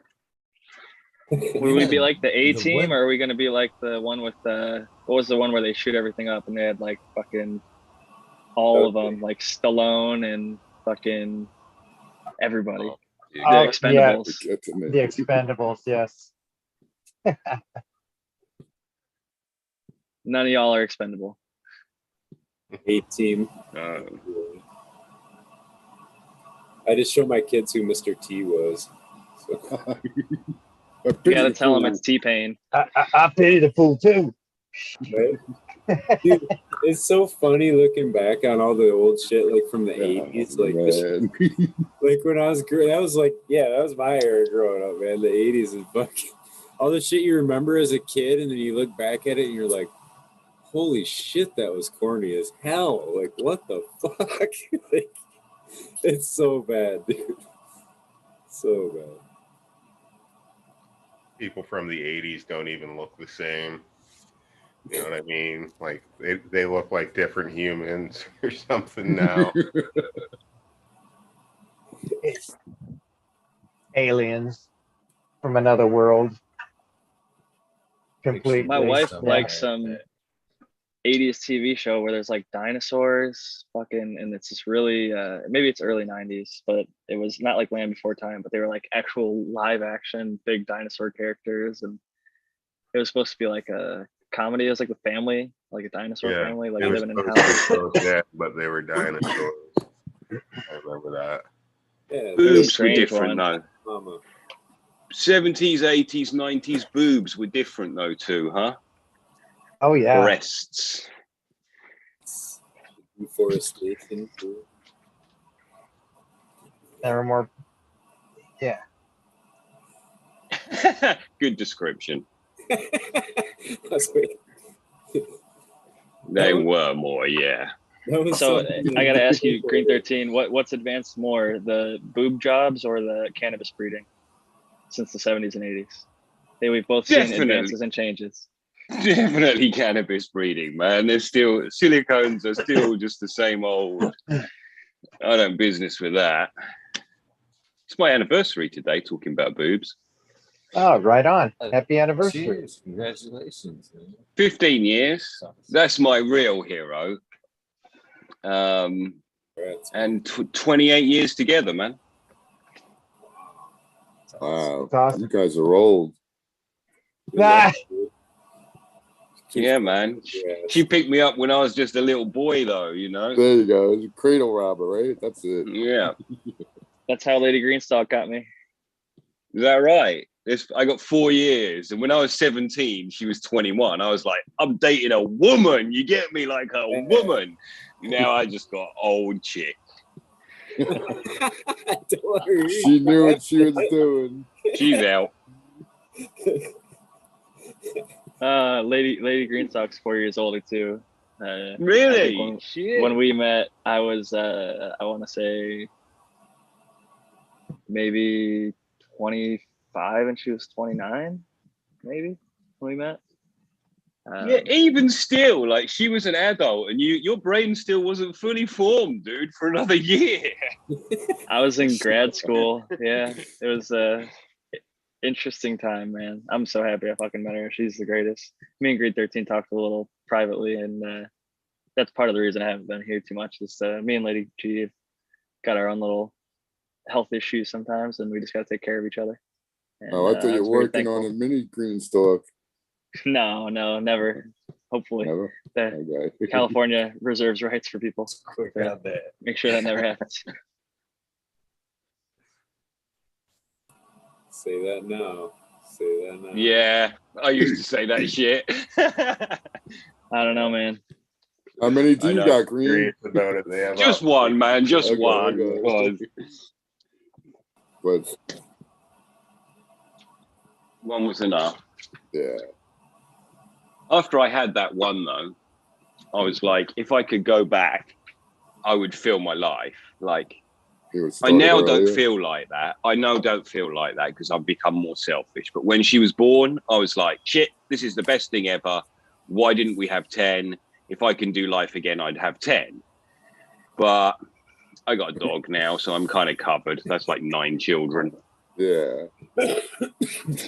See, I work with kids every day, Mhm. and I feel like if like some people want to have like a legacy, and I feel like my legacy could live on through either seed making, book selling, fucking just podcasting, being a good person, doing good service for the people that I work for. Like I think that there's a lot of ways to like leave a good legacy without necessarily having a child.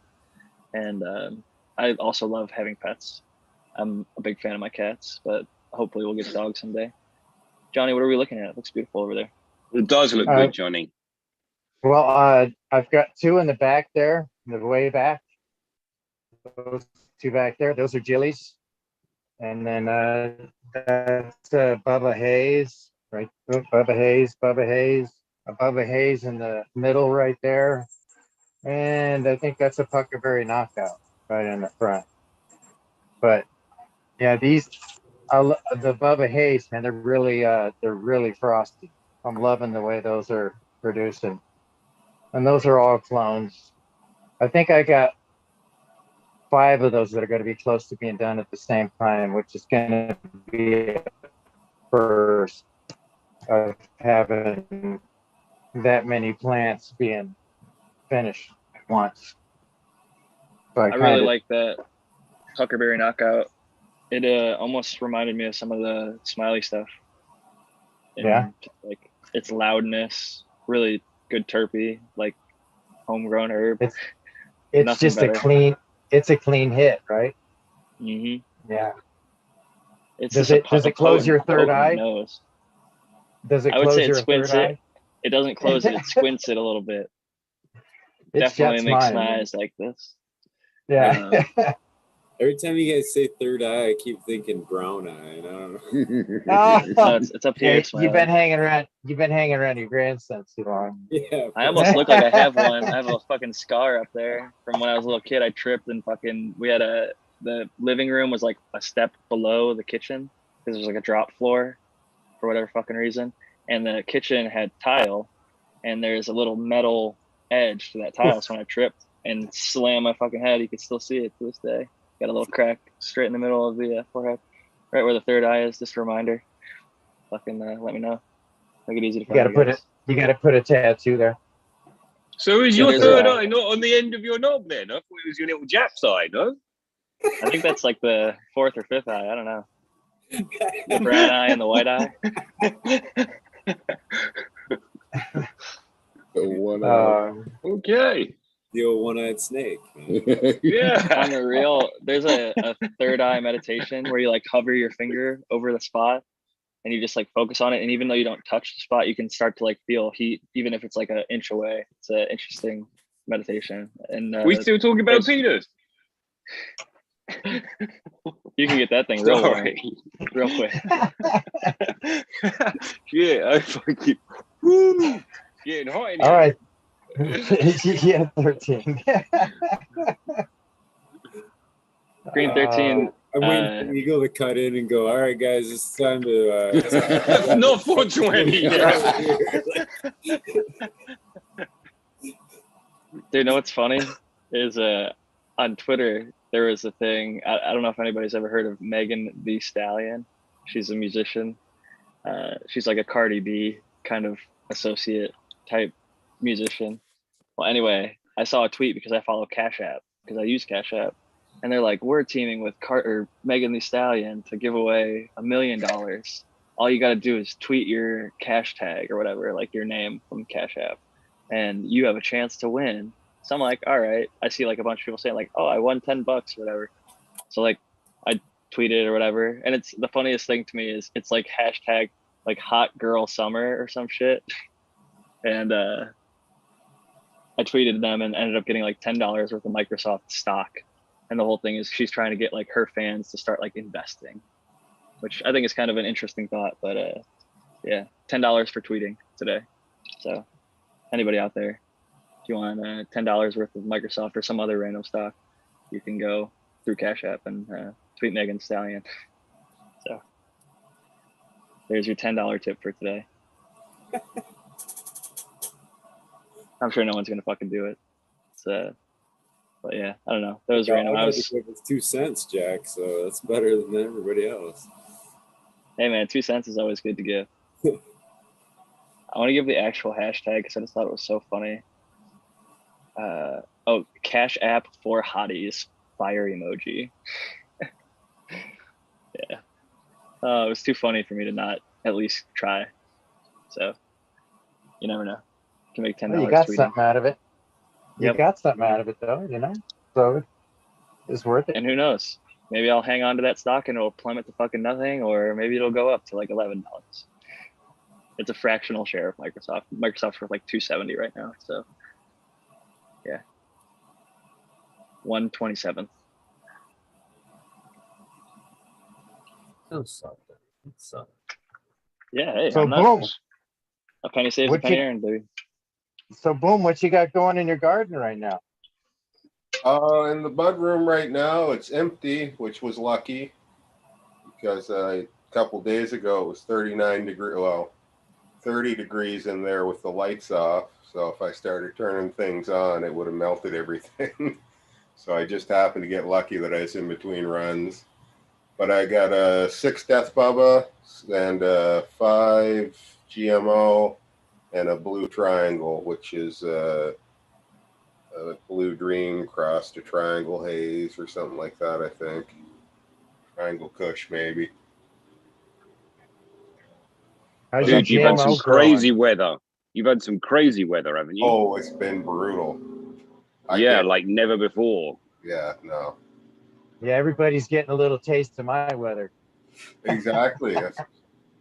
Hey, boom! At least you got some HLG Diablos that are like putting off very little heat and lots of light versus some like if you were in an Eagle situation right now, or if you had Eagles lights that are behind them, it's a lot more heat to manage. Yeah. And that was the thing, right? I was like, even if I was venting this room, that wouldn't help because then my air conditioner that I have on where I'm venting it, that's right where it would suck all the heat in. So it'd be, you know, even hotter air getting sucked into the room. It's like, this is a nightmare. Yeah, this is the kind of stuff where you actually need a swamp cooler. Yeah. Yeah. So you're blowing the air out. At least you're cooling the air coming in as it's going out, you know. You gotta get some CO2, do some push-ups in there. Yeah. Yeah. I've been off my push-up game the last week or so. Too hot. I don't know. Oh yeah, that'd be Got brutal. off work, and I just, you know, I did it in February. I just got lucky that it was the hottest week ever. I can't imagine being at work. I wouldn't have been. I would have went maybe the first night, and that would have been it. No shit. See you later. I'll be back next week. You took the week off already, and it was just happened to be. It just happened to be. This was a scheduled vacation. No, Is it even nice though, boom, or is it just like fuck off? This is too No, much. it's not nice. It's miserable. No, It's like, no. yeah. You can't take the dogs for a walk. We can't get to Nah. the park. You know, it'll cook their feet right off. Ah, Even you get there, what are they gonna do? Fucking pant and die for water? It sucks. Yeah, So- it's really really. Oh, go ahead, Eagle. when's ahead, it man. supposed to I just- break? It's about today was the breaking day. I have to defend my lights. I have to defend the dinosaurs back here. They're still working and they're not putting off that much heat. I mean, theoretically, them hoods are putting off less heat than my fucking LED ballasts are, or the drivers. The drivers on Oh. them lights each put off You- 140. You This can't light lie to flash. I us, walk Eagle. over. There's a fucking thermometer right there. I walk over and grab that thing and show you what the fixture in that light is. Take a video over, Eagle. I don't know Take why a you camera guys over can't- No, with we you, dude. tried that. We tried I that know. already. What's that Oh, I say? said it. 26? 92. I got 149 off my drivers. My leaves were 92. 92. You can remote mount your drivers. You can't remote mount HID that's putting off 60% heat and 40% light. Yeah, Is the you only can't- thing. HID ballast I see on the wall all the time. It's Right, not the you ballast, can't- boom. you- It's the you light can't- that's giving off the Oh, heat. I see. Yeah. Well, they're both giving off the heat, but you They can't. are, but the light yeah, you much can't more remote the so. light to a different area. That won't work. You can vent the light. You can do a glass hood and then have it be Dude, vented. that's, But yeah, it's not cutting it for me. yeah, I That's think what it, I'm well, doing right now. that's the light's different. I was talking about this the other night Yeah, with LED. It's more laser and very directed, that kind of heat. That light, you know, the heat kind of comes out in, you know, kind of like a ball, you know what I mean? But LED heat is laser light, man. I put my hand under this light right here, I feel it straight, you know, it's straight down. I can almost feel the infrareds, I think, sometimes, you know, those beams when you're directly under them. I don't know. It's a different kind of heat. It's a whole different type of light. So the LED is a non-radiant heat. The heat's going upwards, up and out of that shit. Whereas the radiant heat from the lights is coming down from the bulbs. what you're feeling, Eagle, is the light energy. That's what's hitting your hand. The photons hitting your hand. It creates a small amount of heat from the reflection and everything. But like Green 13's talking about, most of the heat is going off the back of like the heat sinks on the top. If you look at like the FLIR camera and like the tents, but the heat from the bulb has 800 plus nanometers, which is not in any LED. It's like 805 is where the spike is at, and that's infrared heat is what you're getting from what you're talking about, like that kind of effect that makes it feel like a ball effect, where it's like radiating from that light, where you can feel like the heat centrally. There's a hot spot right under the light, and it gradually gets softer the further you go. I'm and talking about high intensity directed light, like an LED, like a laser. Basically, you could fucking put your hand out. If you could be around a laser that actually cut with something, you would be able to stand next to that light. You'd be able to put your hands around that light. There would be no fucking heat. You stand at the end of that light, it's gonna burn a fucking hole through you. That's what I'm talking about. That's the kind of light intensity heat that I'm talking about. They're actually starting to grow plants with lasers because they're so efficient. If they can dial in like they're experimenting with it. But you're right, LEDs are much more like a laser than a HID light. And even I don't know if you were referencing this earlier, but I would agree with you if you said the spectrum changes when you run a vented HID, because cooling it by the nature of how those bulbs work, having it run at a different temperature actually changes the spectrum very slightly. But it's interesting to note. Even also going through the glass has an effect on it. So the second layer of glass. I bet some of what you're talking about, you guys, or musing about, is like the bigger fixtures for LED as well. So the heat the heat and light is all moved away from that one central point for the most part these days. I bet that's some of that feel difference. I don't feel a ton of heat from my LED personally, unless I'm really close to it. If I put my hand like down where the plants are, it doesn't feel as hot as when I was growing CMH. LEDs, I stick my hand under them, and when I can feel the light, I know that's where the plants are going to start to feel it too. But yeah, like 7 inches underneath it, I can feel my hand go under the light. I don't have to look at you and go, I'm under the light right now, just on my fingertips. Climb in your room, Jack, and leaf strip for an hour, and then tell me if you can feel the light. Oh, absolutely. I can feel it on top of my head. Yeah, that's where I feel it. Shit on top of my head. That's where I feel it too. Eagle is my head, but my head is real close. I'm like bending over the plants. The plants are, let's say, I don't know, 12 to 18 inches from the canopy. So if my head is there, my head is, I don't know, 10 inches. It's actually to the point where I'm starting to worry about the UV intensity of some of these lights. That Eagle, you should probably time under them. D-leaf. I'm telling you, you should wear a hat. I you should wear a hat. Yeah, most definitely. Every time I get under that light, mine. I do, and I tell you the truth, the light tells me. Even when I forget, man, I get under there. I feel like that sizzle kind of going. I'm like, I gotta get a fucking hat. I gotta get a fucking hat. Yeah, that previous perfect garden hat. These are great, man. Yeah, that's a good one. The previous light that I had, the Lux 750, boy, that one had cobs on it. And I got up under there one time without my hat on, and I smelt my hair burning.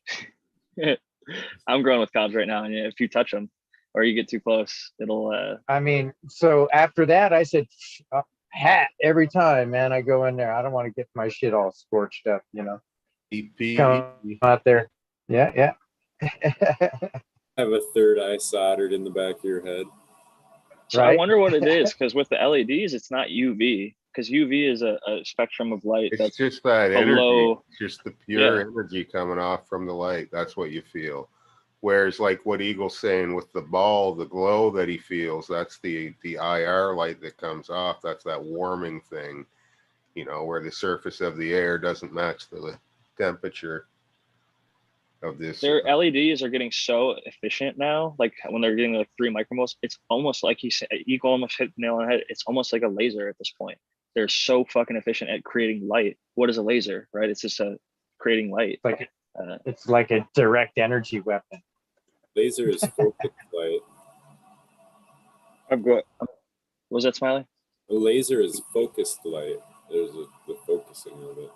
Right. So the LED is like a just more diffused laser, I guess. Like it's scattering the light a little bit more, but it's using a similar idea.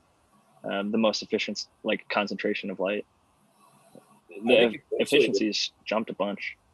I could see whole fucking, you know what I mean? Just layering the LEDs, just stacking them right on top of each other, running them at lower amperage or whatever, and just making it like a TV screen above there where you could fucking full board of just diodes, the cost basically. of the fixture. That's what it is.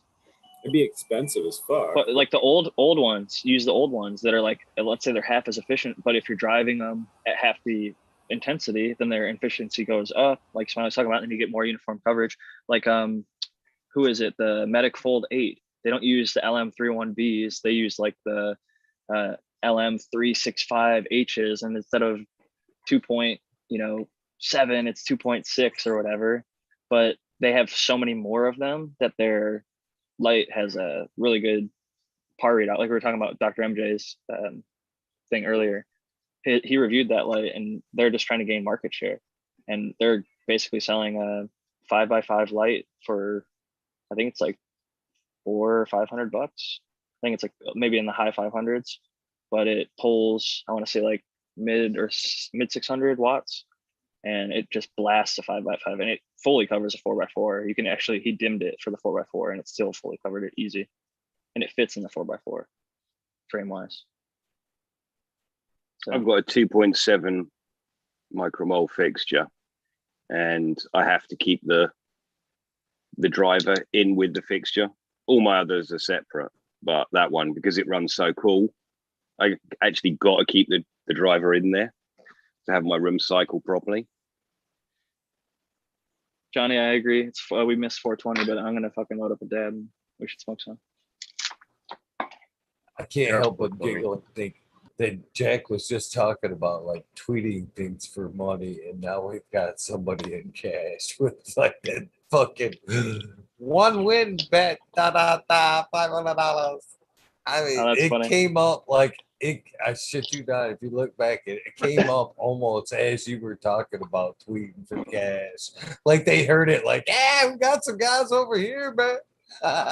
Yeah, dude, there are people, they look for it, and I almost feel like I'm not that desperate for money, so maybe I shouldn't have done it, but it was I don't know, I just happened to like open up Twitter to go look at some cannabis related shit, and that happened to pop up, and I was like, is this too good to be true? I'm like, well, what's it going to cost me? Tweeting like a thing that's already public information, because I use Cash App for payment for my books and other things to send people money.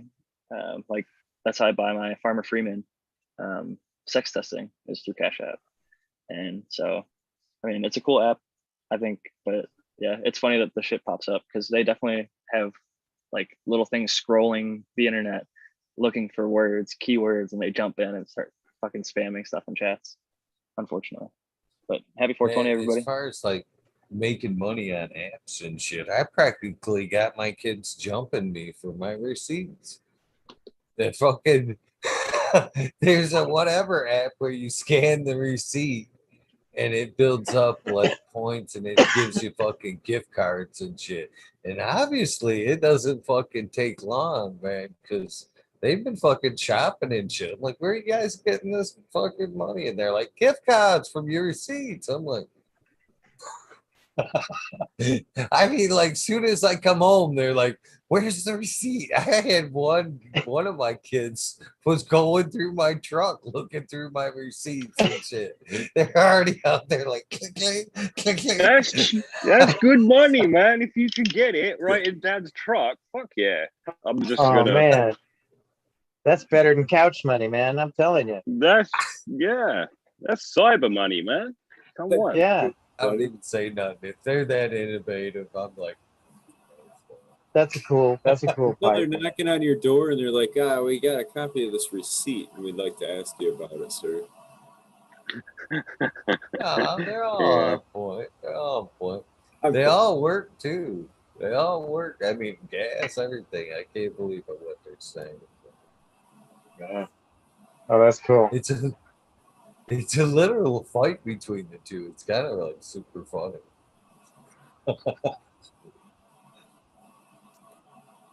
Yeah, I like it. Industrious.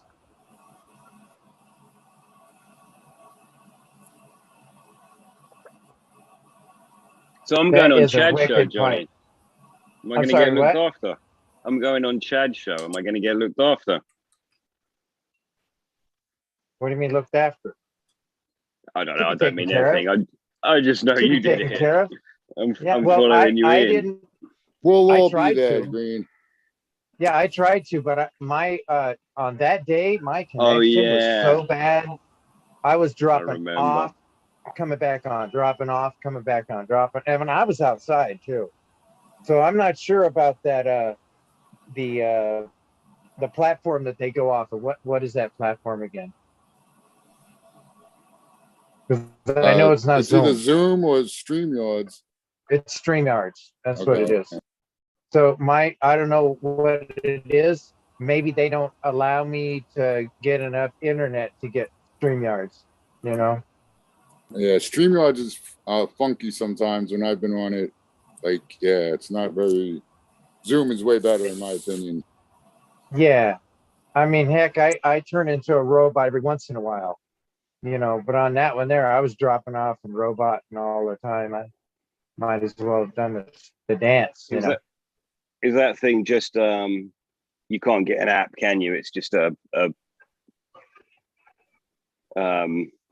Explorer based thing, isn't it? Not I exactly believe sure you're how the correct. whole thing works. Web-based, It you get ju- a link, and then the link Yeah. pulls up like, "Would you like to join?" And then you type in your name, and Cool. it's like, "Join this conversation with so and so," and then it puts you in like a waiting room, and then they have to approve you.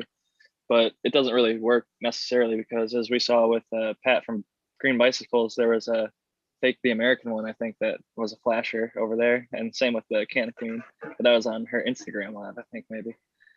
But yeah, StreamYards is cool because you can spotlight a comment where somebody like in the chat says something, it'll pull up their name and their logo and like put it at the bottom of the screen.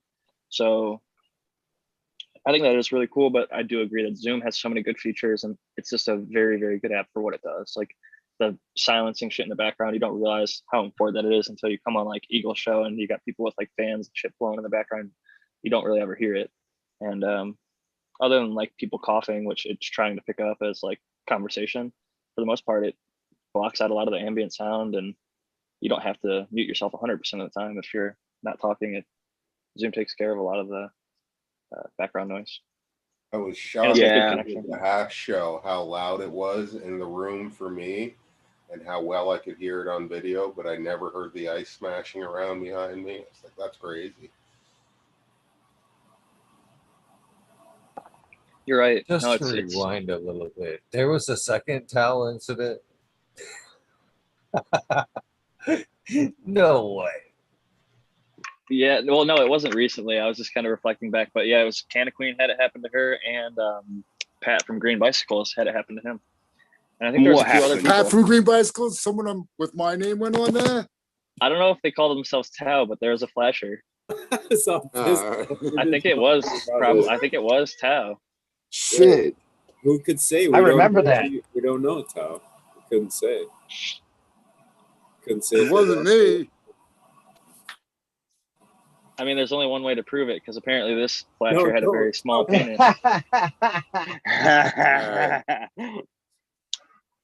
I'll prove it. We don't need to see that, Tao. It's just a joke. We want to see your face, not the little head. Save it for the mail lady. There you go. On off mail hours, like Johnny was talking about, 6:30 a.m. Who the fuck wakes up that early, Johnny? A working man like Tao. That's who. Tao, you're not going to bed at this point. Come on now. It's like 4:20 over there. You're gonna have some coffee. You're gonna smoke a few joints, and then you're gonna go into work, right? No, I gotta go actually take someone to the doctor tomorrow, 9:30. Today. Today. Oh, okay. Yeah. That's different. Keep reminding him, Smiley, so you don't forget. Thanks a lot, Smiley. Yeah. Hey, don't forget. He keeps thinking it's tomorrow. That's the ways off. Right? No, it's today. That's a ways off. Yeah. You're gonna be like that commercial. Oh, I was supposed to pick up Grandma, but I was getting stoned, and then it like shows Grandma like sad at like the fucking airport. Then I Like, got where's Johnny? Yeah, This is my brain on drugs. Yeah, Oh man. Sorry. Dare commercial. One of my favorite ones is the one where the girl is like flattened into the couch. And it's Yeah. like, Sarah used to be fun, but now she just smokes pot. Like, I wish I could get that comfortable. Or that flat. She looks like fucking Yeah. Flat Stanley mixed with Gumby or some shit. The funniest one was the Stoner Sloth campaign out of Australia. You guys saw that shit, right? Which one I was don't it? know if I did. Oh, the Stoner Sloth. You guys, come on. You had to have seen it. Stoner Sloth. Yeah. All right. Heard it rings a bell, but I'm not I've seen so much negative cannabis propaganda in my life. It all mixes into one bucket of like reefer madness bullshit over here that I just try to like That's the forget one where about. the kid is on the couch and he just turns into a sloth because he's smoking weed or something. Right? No, but he's a sloth already. Oh, And like his parents are talking. There's one scene. There's like 3 commercials. They're just like so funny.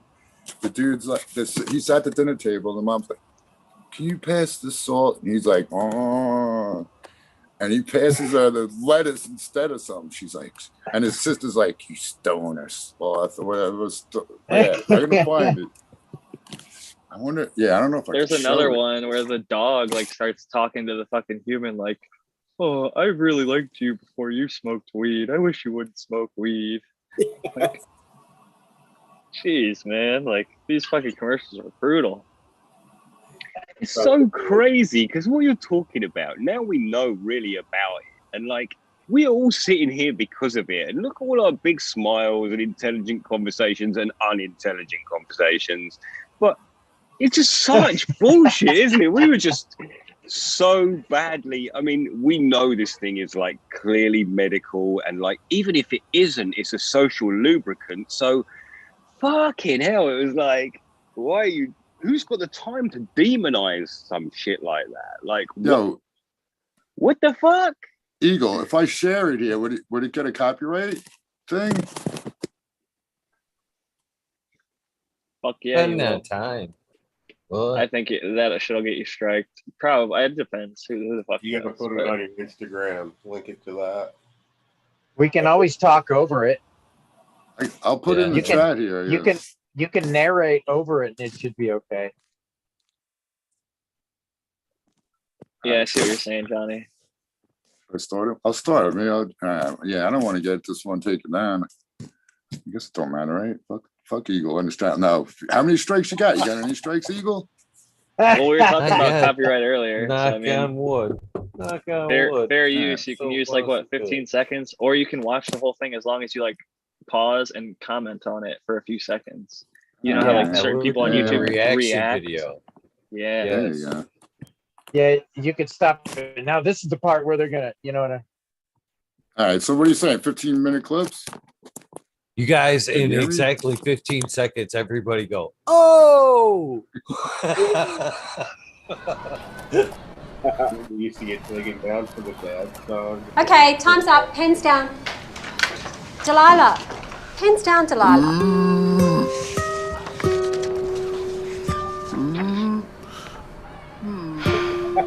Stoner sloth. I'm 100%. Those noises are part of this commercial, right? Yeah. Dude, this is an actual. Jason, Here it is. could you pass the salt, please, darling? Is that an actual sloth? Yeah. Is that you making the noise, Tao? Or is No, that it's on the Jason, salt. commercial. No way. Piss the salt. But I don't make that noise. I can talk properly. What the fuck? This is cringe worthy. For I must sure. have been some killer weed, dude. Stoner sloth. Did you hear it? She's like stoner sloth. That's his sister sitting behind him in class. So I too, told her she cannot wear socks and sandals out of the house anymore. It's so funny. What do you think, Dave?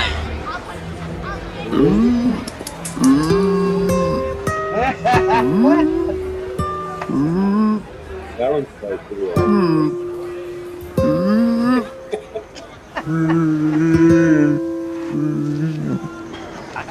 Stoner sloth. Who's on the weed here? That's what I'm asking. You Good know? one. Nice. That is shabby, man. Wow. That's terrible. Yeah, they really put us down, man. That's Those are the anti-weed commercials in Australia. It's that honestly, current? it's hard to Is that- believe. Is that like from the 80s or is that current? Oh, I don't know. I'll see what it date if it has a date on it. That I looks want to see fairly the two current. hook up. I want to see the two hook up. Delilah and and use those big old claws for roach clips. Blow each other some shotguns and shit. That's hilarious, dude. I want to see one where they pass it to pass the knife, and it passes a spoon, and then they go, "That's not a knife." But yeah, the first time I saw that shit, I was like, everybody, like, they mocked it. Like, it was totally it didn't help stop people from using weed. You seen the dog one? You used to be my friend. Yeah. Dude, how many disappointed fucking stoners are over there just chiefing down, looking at their buddy going, "You're still not stoner sloth. Shit." Why How can't much I of this get do I there, gotta man? smoke?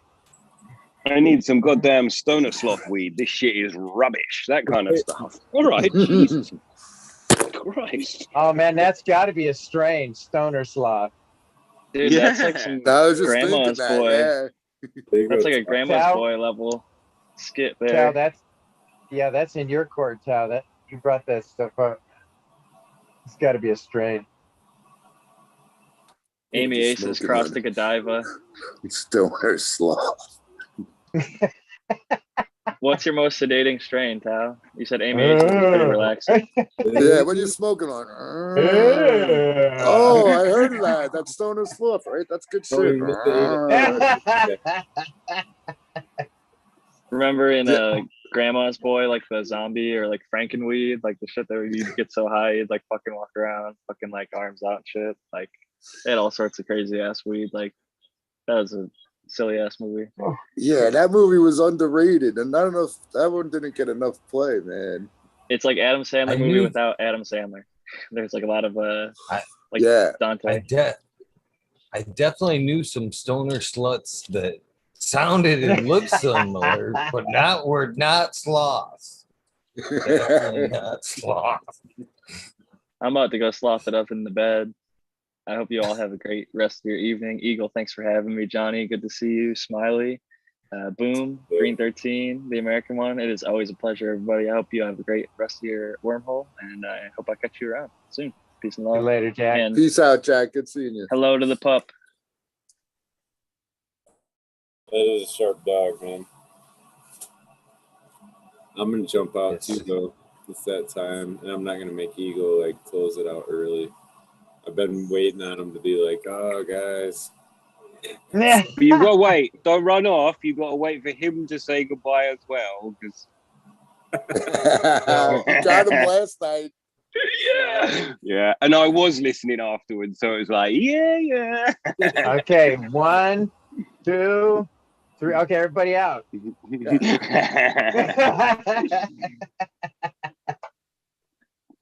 Oh, that's too funny. I'm gonna Eagle, we follow appreciate you, man. Smiley too. Yeah, man. I appreciate everybody hanging out for the takeover and Eagle for letting me do that. It was cool, man. It's a lot of fun. That was a great episode. Yeah, Smiley, that was good shit, dude. Smiley. Yeah. I got that now. That's next. There you go. See you guys. All right, boys. I'll see you guys later too. Eagle, it's always fucking awesome fucking talking shit with Eagle. Johnny, good to see you. I'm glad you got all your stuff. Boom. Hope it cools down. Green Right on, 13. Enjoy your dog and the wife. Happy anniversary. Thanks, Wow, man. look at that Doesn't dog. get in the way. Gorgeous And, dog. peace out, chat. I'm gonna say goodbye in there anyway. She's a big girl. Yeah. Thank you, brother. You can see she's got settled as well. Fucking hell. Yeah. My dog circles me all the time. It just drives me insane. I don't know why they. All right, guys, I'm out too. Eagle, much love, blessings. Always an awesome time being on here and chat. See you guys. Boom. Good to see you, brother. See you, Johnny. Hope you don't melt. Hope you don't melt. I'll see you guys. No, don't do that. That's not for camera. You deal with your own self with your own self. We've already risked enough flags. Oh man, boom. Great to see you, man. Come along more often. Hope you have a good holiday, Eagle. Big love, man. You too, Green 13. Good to see you too, Eagle. I've been trying to pop on, but boy, my sleep schedule does not like your time slot for whatever reason. That seems to be the one point of the day I can't get away from a nap is right around 8:30. I got to go take one. But good to see you, chat. Well, it's always an honor, Boom. I know life goes on. Things were different in the beginning. It was COVID times. You had plenty of time to hang out. But, man, life goes on. I appreciate the visits I get, brother. Yeah. Good to see you. Have a good one, buddy. Take care, everybody. Cheers. Take care, brother. Well, that wraps it up for me as well. 2 consecutive nights with no shout outs. Fuck it. It's 4:44. God, I can't look away from the numbers. I can't look away from the numbers. Where's the fucking papers? All right. Here we go. My YouTube up. We'll do this. Where is my YouTube? There we go. Get some YouTube up. I'll do them. It only takes a few minutes.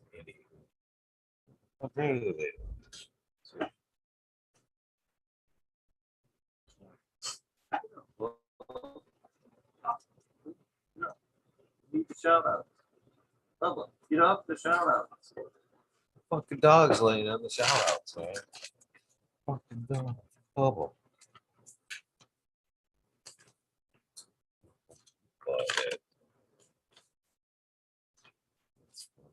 All right, here we go. 30 minutes more, he says. We're going to do it in 15. Any bets? Any bets? I think I can do it. We're going for 15, even 5 o'clock. Let's see if I can get some music here. I'm already killing my time. I got to give it 5:01 now.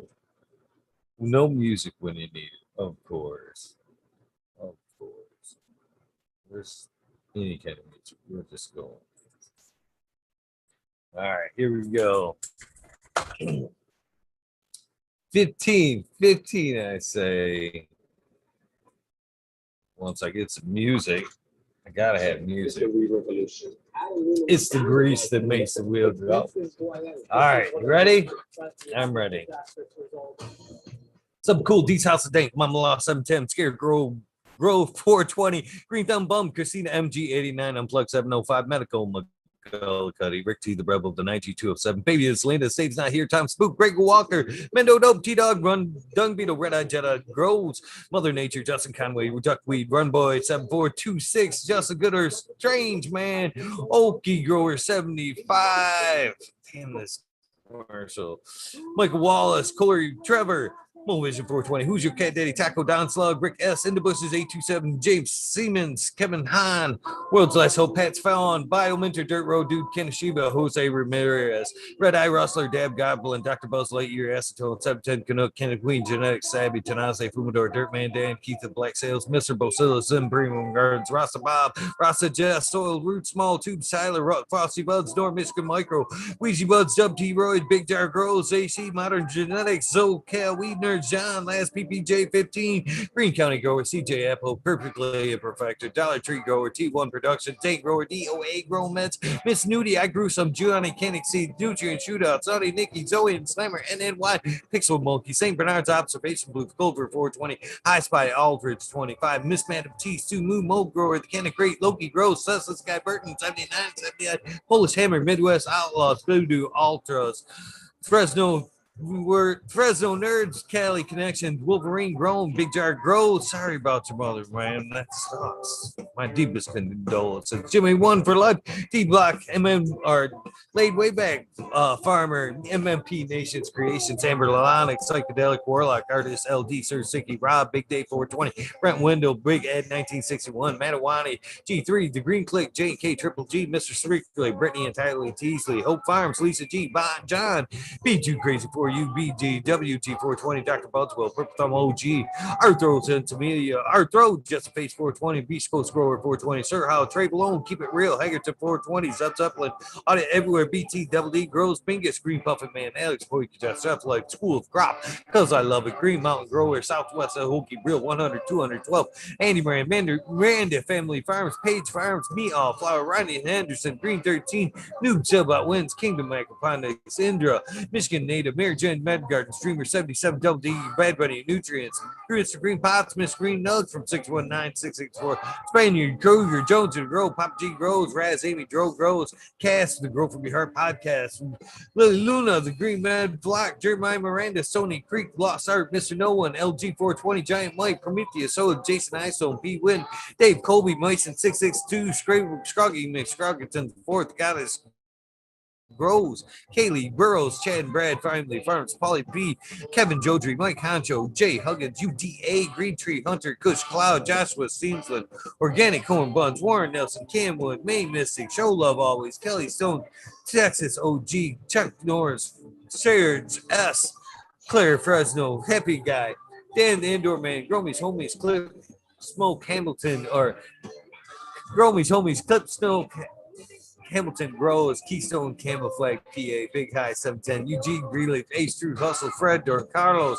North Arizona, Big Row 420, No Salad, Jesse White, Gassay Yeti, Don't Introvert, Genetics, Social J, Vixen, Robin, Killer 8 Mode, Cam Wood, James Buttercream, C-Dub from NorCal, the Pharmacy and Seed Bank, Deadhead, Smokey 616, Mike Curtis Mayhem, Matt Myron, Morte, Rick Heyman, Stephanie Dorian, 10 Seeds, Fat Carries, K, Mike Rubos, the Drew Bear 420, Maxi 751, Lawrence Gonzalez, Slow to Get Up, Stu Moon, Pupico 719, Baked with Shake, Old Smoke, BWC, Grow Buds, Laura Wash, Miss Weed Blunt, Old School, Grow Chas Westport, Concho, Growing, Florida Nugs, My Little Piece of Head, Budget Sound Seeds, Goliath Grower, Richard T, Chrissy Wannabe, Mr. Soul, Food Spectrum, Gone God, Laurie Hanson, Real, 2,000 Years of Tradition, Mr. D. Conley, Pimp Jam, McBodie Face, Show Me Sasquatch, Fuck Google and You, I'm Going Whale, Canadian, Roy Store, Corridor Farmer, Call Rights After, Humble Farms, Tannery Farm, Seldom Seen, Oak Park Cartel, 9782, Skunky Bags, Martial Artist, 2012, Michael Slave Hefner, Danny McDizzle, Medically Fit, KGB, Robert, Mr. Greenfingers, Motherfucking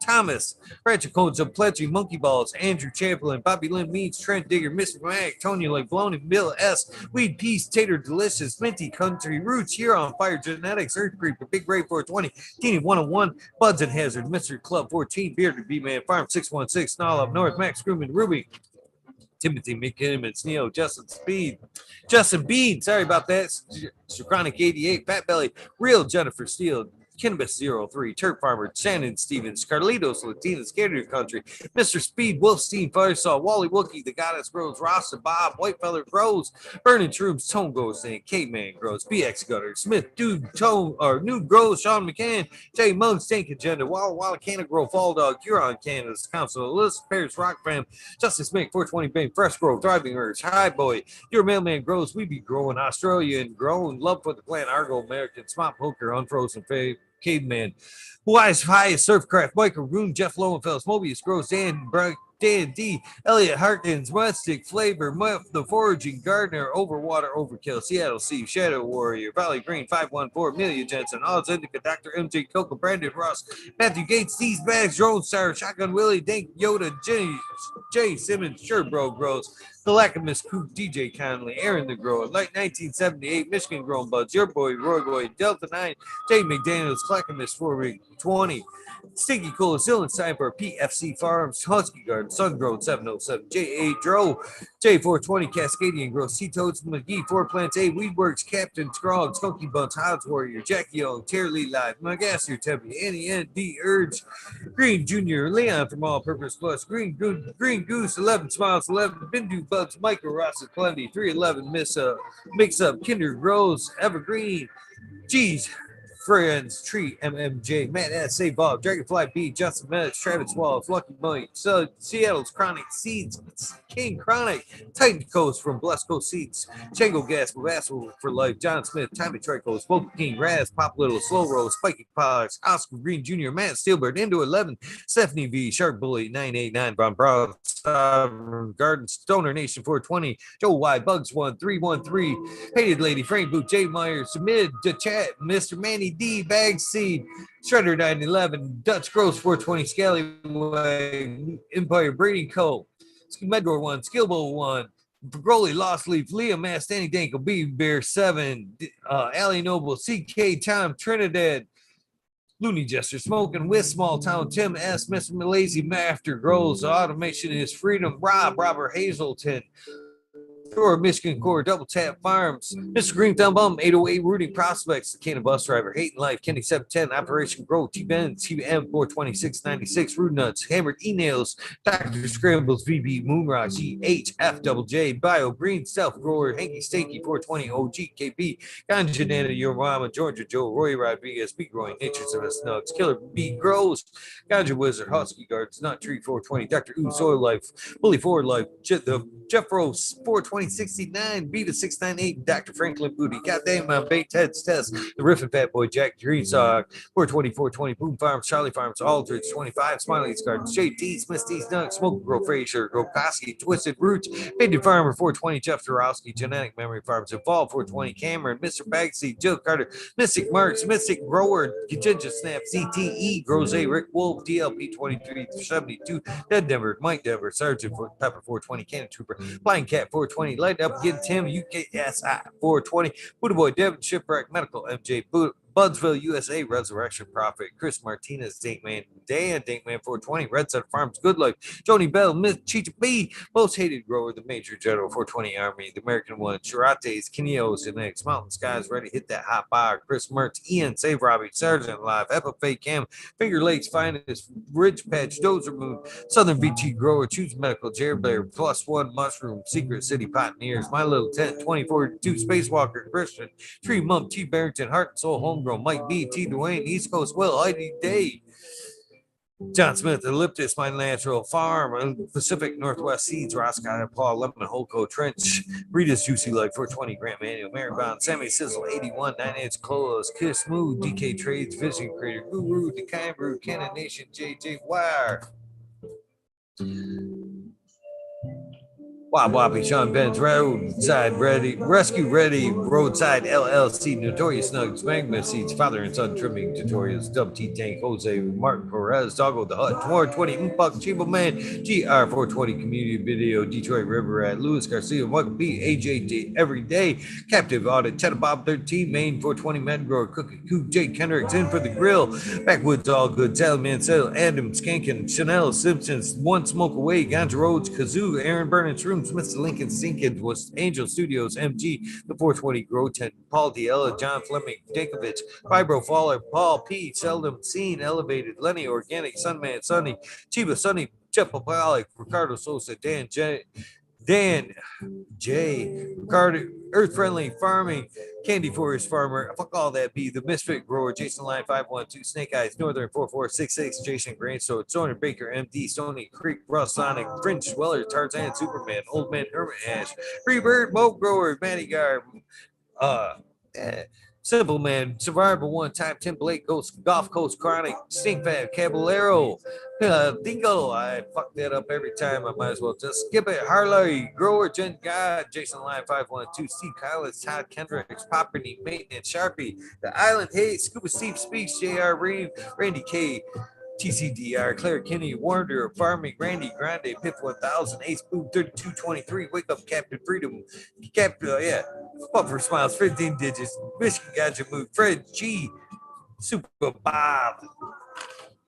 Still got way long to go. Roski 808, Weekend and Birdies, K-Bag, Justin Station, Strong Style, Organic, Zippy, I'm Medic 31, Honesty, K-Hal, Be All Flower, Brent Good, Todd Kendricks, Newton, KNT, Chris D, True Share, Both Times, Fo, Natty Dread, and Barbara Matthews, Ancient Soul, Homegrown, Kevin Jiu-Jitsu, Kenna Health and Happiness, Berserk, 215, Low Cut, Albert Trendley, Mo Manic Med, Roz Bennett, Helen, News, Janus, James T, Atomic Smooth, Miss Chill, Big Daddy 420, LT Gardens, High Flyer 420, Lobster Brush Bro, Mother Tree, Maine, Rud Pill, Yo Boy, Roy Boy, Ecstatic, Shannon, Gibson, Ruhan, Rick W, Comfortably Numb, One Smoke Away, The 840 Show, Rick Glam, the Red Pill 710 again, kind of Pursuit, K Rolling, K Roney, Worthy Buzz, Logan Man 81, Oil and Flower Podcast, Entourage Effect, Warren Dixon, Pink Lady of Monk, El Mondo 420, surrounded by Keith Ferrari Farms, French Dwellers, right, Single Fathers, Happiness Without Kids, Guilt, Richard Forbes, Daniel Pimenta, DB4P Funk, Nick T, John Reese, What About Bob, Prince Petty, Daniel Burbank, Green Puffin Man, Big Doug Lee, James Chug, Sarge Groves, John Wayne, Carolina Root Sister, Golden Hill, Tiana,